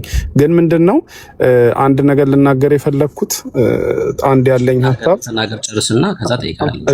እሺ እማራለሁ እናንተም ጋር እየተታቾኝ ከዚህ በፊት ኤርሚያስን አግኝቼው አውቃለሁ። ያው ብዙ ሰው ስለሚያገኝ ስፔሲፊካሊ ላይ ያስታውሰኝ ይችላል። እንደውም ፎሎ አድርጎኛል፣ ፎሎ አድርጌዋለሁኝ ከዚህ በፊት ቆይቷል። አንድ ቦታ አግኝቼውና ምንድነው እኔ አሁን እንደ ኦርቶዶክስነቴ ሳደምጥ እናንተ ጋር መጥቼ አንዳንድ ነገሮችን ሳደምጥ ምን ቅር ይለኛል መሰለህ? አንዳንድ ቃላቶች እሱ እንዳለው ሮያል እንዳለው በፍቅር ብንወያይ ትምህርት ወስደን እንወጣለን። ግን አንዳንድ ቅር የሚሉኝ ነገሮች ምንድን ናቸው? ጴንጤም ሆኖ የኦርቶዶክስን ክብር ባልነካ መንገድ ኦርቶዶክስም ሆኖ የጴንጤን ክብር ባልነካ መንገድ ስትወያዩ ስንሰማ ደስ ይለናል። ኦርቶዶክስ ጋር ችግር አለ በሚያስተምሩት መምህሮች፣ አዎ አለ በአንዳንዶቹ ጋር። ግን እኔ ምንድነው ብዙ ጊዜ ኤርሚያስን አደምጣለሁኝና ኤርሚያስ ጋር ምን አለ ስሜታዊ ሆነና አንዳንድ ጊዜ ያልተገቡ ቃላቶችን ይናገራል። ያ ደግሞ ምንድነው ሰው እውቀት የሚፈልገውን እውቀት ሰው ጋር እንዳይደርስ ለምሳሌ አሁን ዛሬ ሲያወራ አሁን እኔ ከገባው በኋላ ራሱ ሲያወራ ኦርቶዶክስ ትንቃለች አለ። ኦርቶዶክስ ሳይሆን ሰው ነው ምዕመኑ ሊንቅ ይችላል። ኦርቶዶክስ አትንቅም ሌሎች ሃይማኖቶችን፣ ወይም ደግሞ በትክክል ሃይማኖትን የሚያራምዱ ሰዎች አይንቁም ሌሎች ሃይማኖቶችን ማለት ነው። ልክ እኔም እንደማልንቀው ማለት ነው። እንደገና ምን አለ ዘማርያም እንትና ጠጁን ጠጥቶ ዘማርያም ከሚስቱ ጋር ተኝቶ አለ። እንዲህ አይነት ነገሮችን ስሜታዊ ሳይሆን ቢገልጽ ጥሩ ነው ብዬ አስባለሁ። እንደ ሀሳብ ነው። ልክ ላልሆንም እችላለሁ። ሀሳቤን ነው የሰጠሁት፣ እያደመጠኝ ነው ብዬ አስባለሁ። ሲቀጥል አንድ ኦርቶዶክስ ደግሞ ሲገባ ይበቃል። ይሄን ያልሰምተናል። እቺን ብቻ ልጨርስ። አንድ ኦርቶዶክስ ደግሞ ሲገባ በርዕሱ ላይ ሊነጋገር ሊወያይ ስለሆነ የመጣው ያው ዓላማው ሰው ማዳን እስከሆነ ድረስ ምንድነው ቁጭ ብሎ ስብከት በሚመስል መንገድ ረጅም ጊዜ ቁጭ ብሎ እንዲያደምጥ ትዕግስት እንዳይኖረው ማድረግ ባይሆን ቶሎ ሀሳብ ገልጾ ወደ እሱ ጋር መነጋገር ውስጥ ቢገባ ይሄን ሀሳብ ልሰጥ ፈልጌ ነው። ሰምቻለሁ ሀሳብህን። የኢትዮጵያ ኦርቶዶክስ ትንቃለች ሲል ታዲያ ኦርቶዶክስ የሚባል ጉዝ የለም እኮ። ኦርቶዶክስ ያው ምዕመኑ ስለሆነ ምዕመኖቹ ደግሞ እስከ ናቁ ድረስ እናንተ በስንዴ መጣችሁ እናንተ እንዲያላችሁ እስካሉ ድረስ ያው ኦርቶዶክስ አለች ነው። ይሄን ደግሞ የሚሉት አባቶቻቸው ጭምር ናቸው፣ መሪ የሚባሉት ጭምር ናቸው የሚሉትና የተናገረውን ነው እነሱ የተናገሩትን ያለው ሰው ነው። መሪም ቢሆን ሰው ነው እኮ። ታዲያ ኦርቶዶክስ የሚባል እኮ ጉዝ የለም፣ ሰዎች ናቸው እኮ። ያው ኦርቶዶክሳውያን አይደል? ሰዎቹ ያሉትን ሀሳብ ነው እኛም የቤተ ክርስቲያኒቷ አስተምህሮት አለ። እሱኛውን በቀጥታ የሚተገብሩ ኦርቶዶክሳውያን አሉ። እነሱ ናቸው ኦርቶዶክሳውያን የሚባሉት። እንደገና ደግሞ በተጨማሪ ቤተክርስቲያኗ ሲባል የቤተክርስቲያኗ ሀሳብ እንጂ ቤተክርስቲያኗ የማታስተላልፈውን መልእክት የማታስተምረውን ትምህርት የእሷን ተቃራኒ ቢናገር ምዕመኑ ልክ ነው ኦርቶዶክስ ነች አይባልም። ላይክዋይዝ አንድ ጴንጤ የሚባል ሰው እኔ አሁን ጴንጤ ነኝ ብዬ ቤቴን ከፍቼ ጴንጤ እንዲህ ነው ኦርቶዶክስ እንዲሁን ብዬ ብናገር ጴንጤ የሚባለው እምነት ይንቃል ሰው መባል የለበትም። ራስ ነው የናቀው።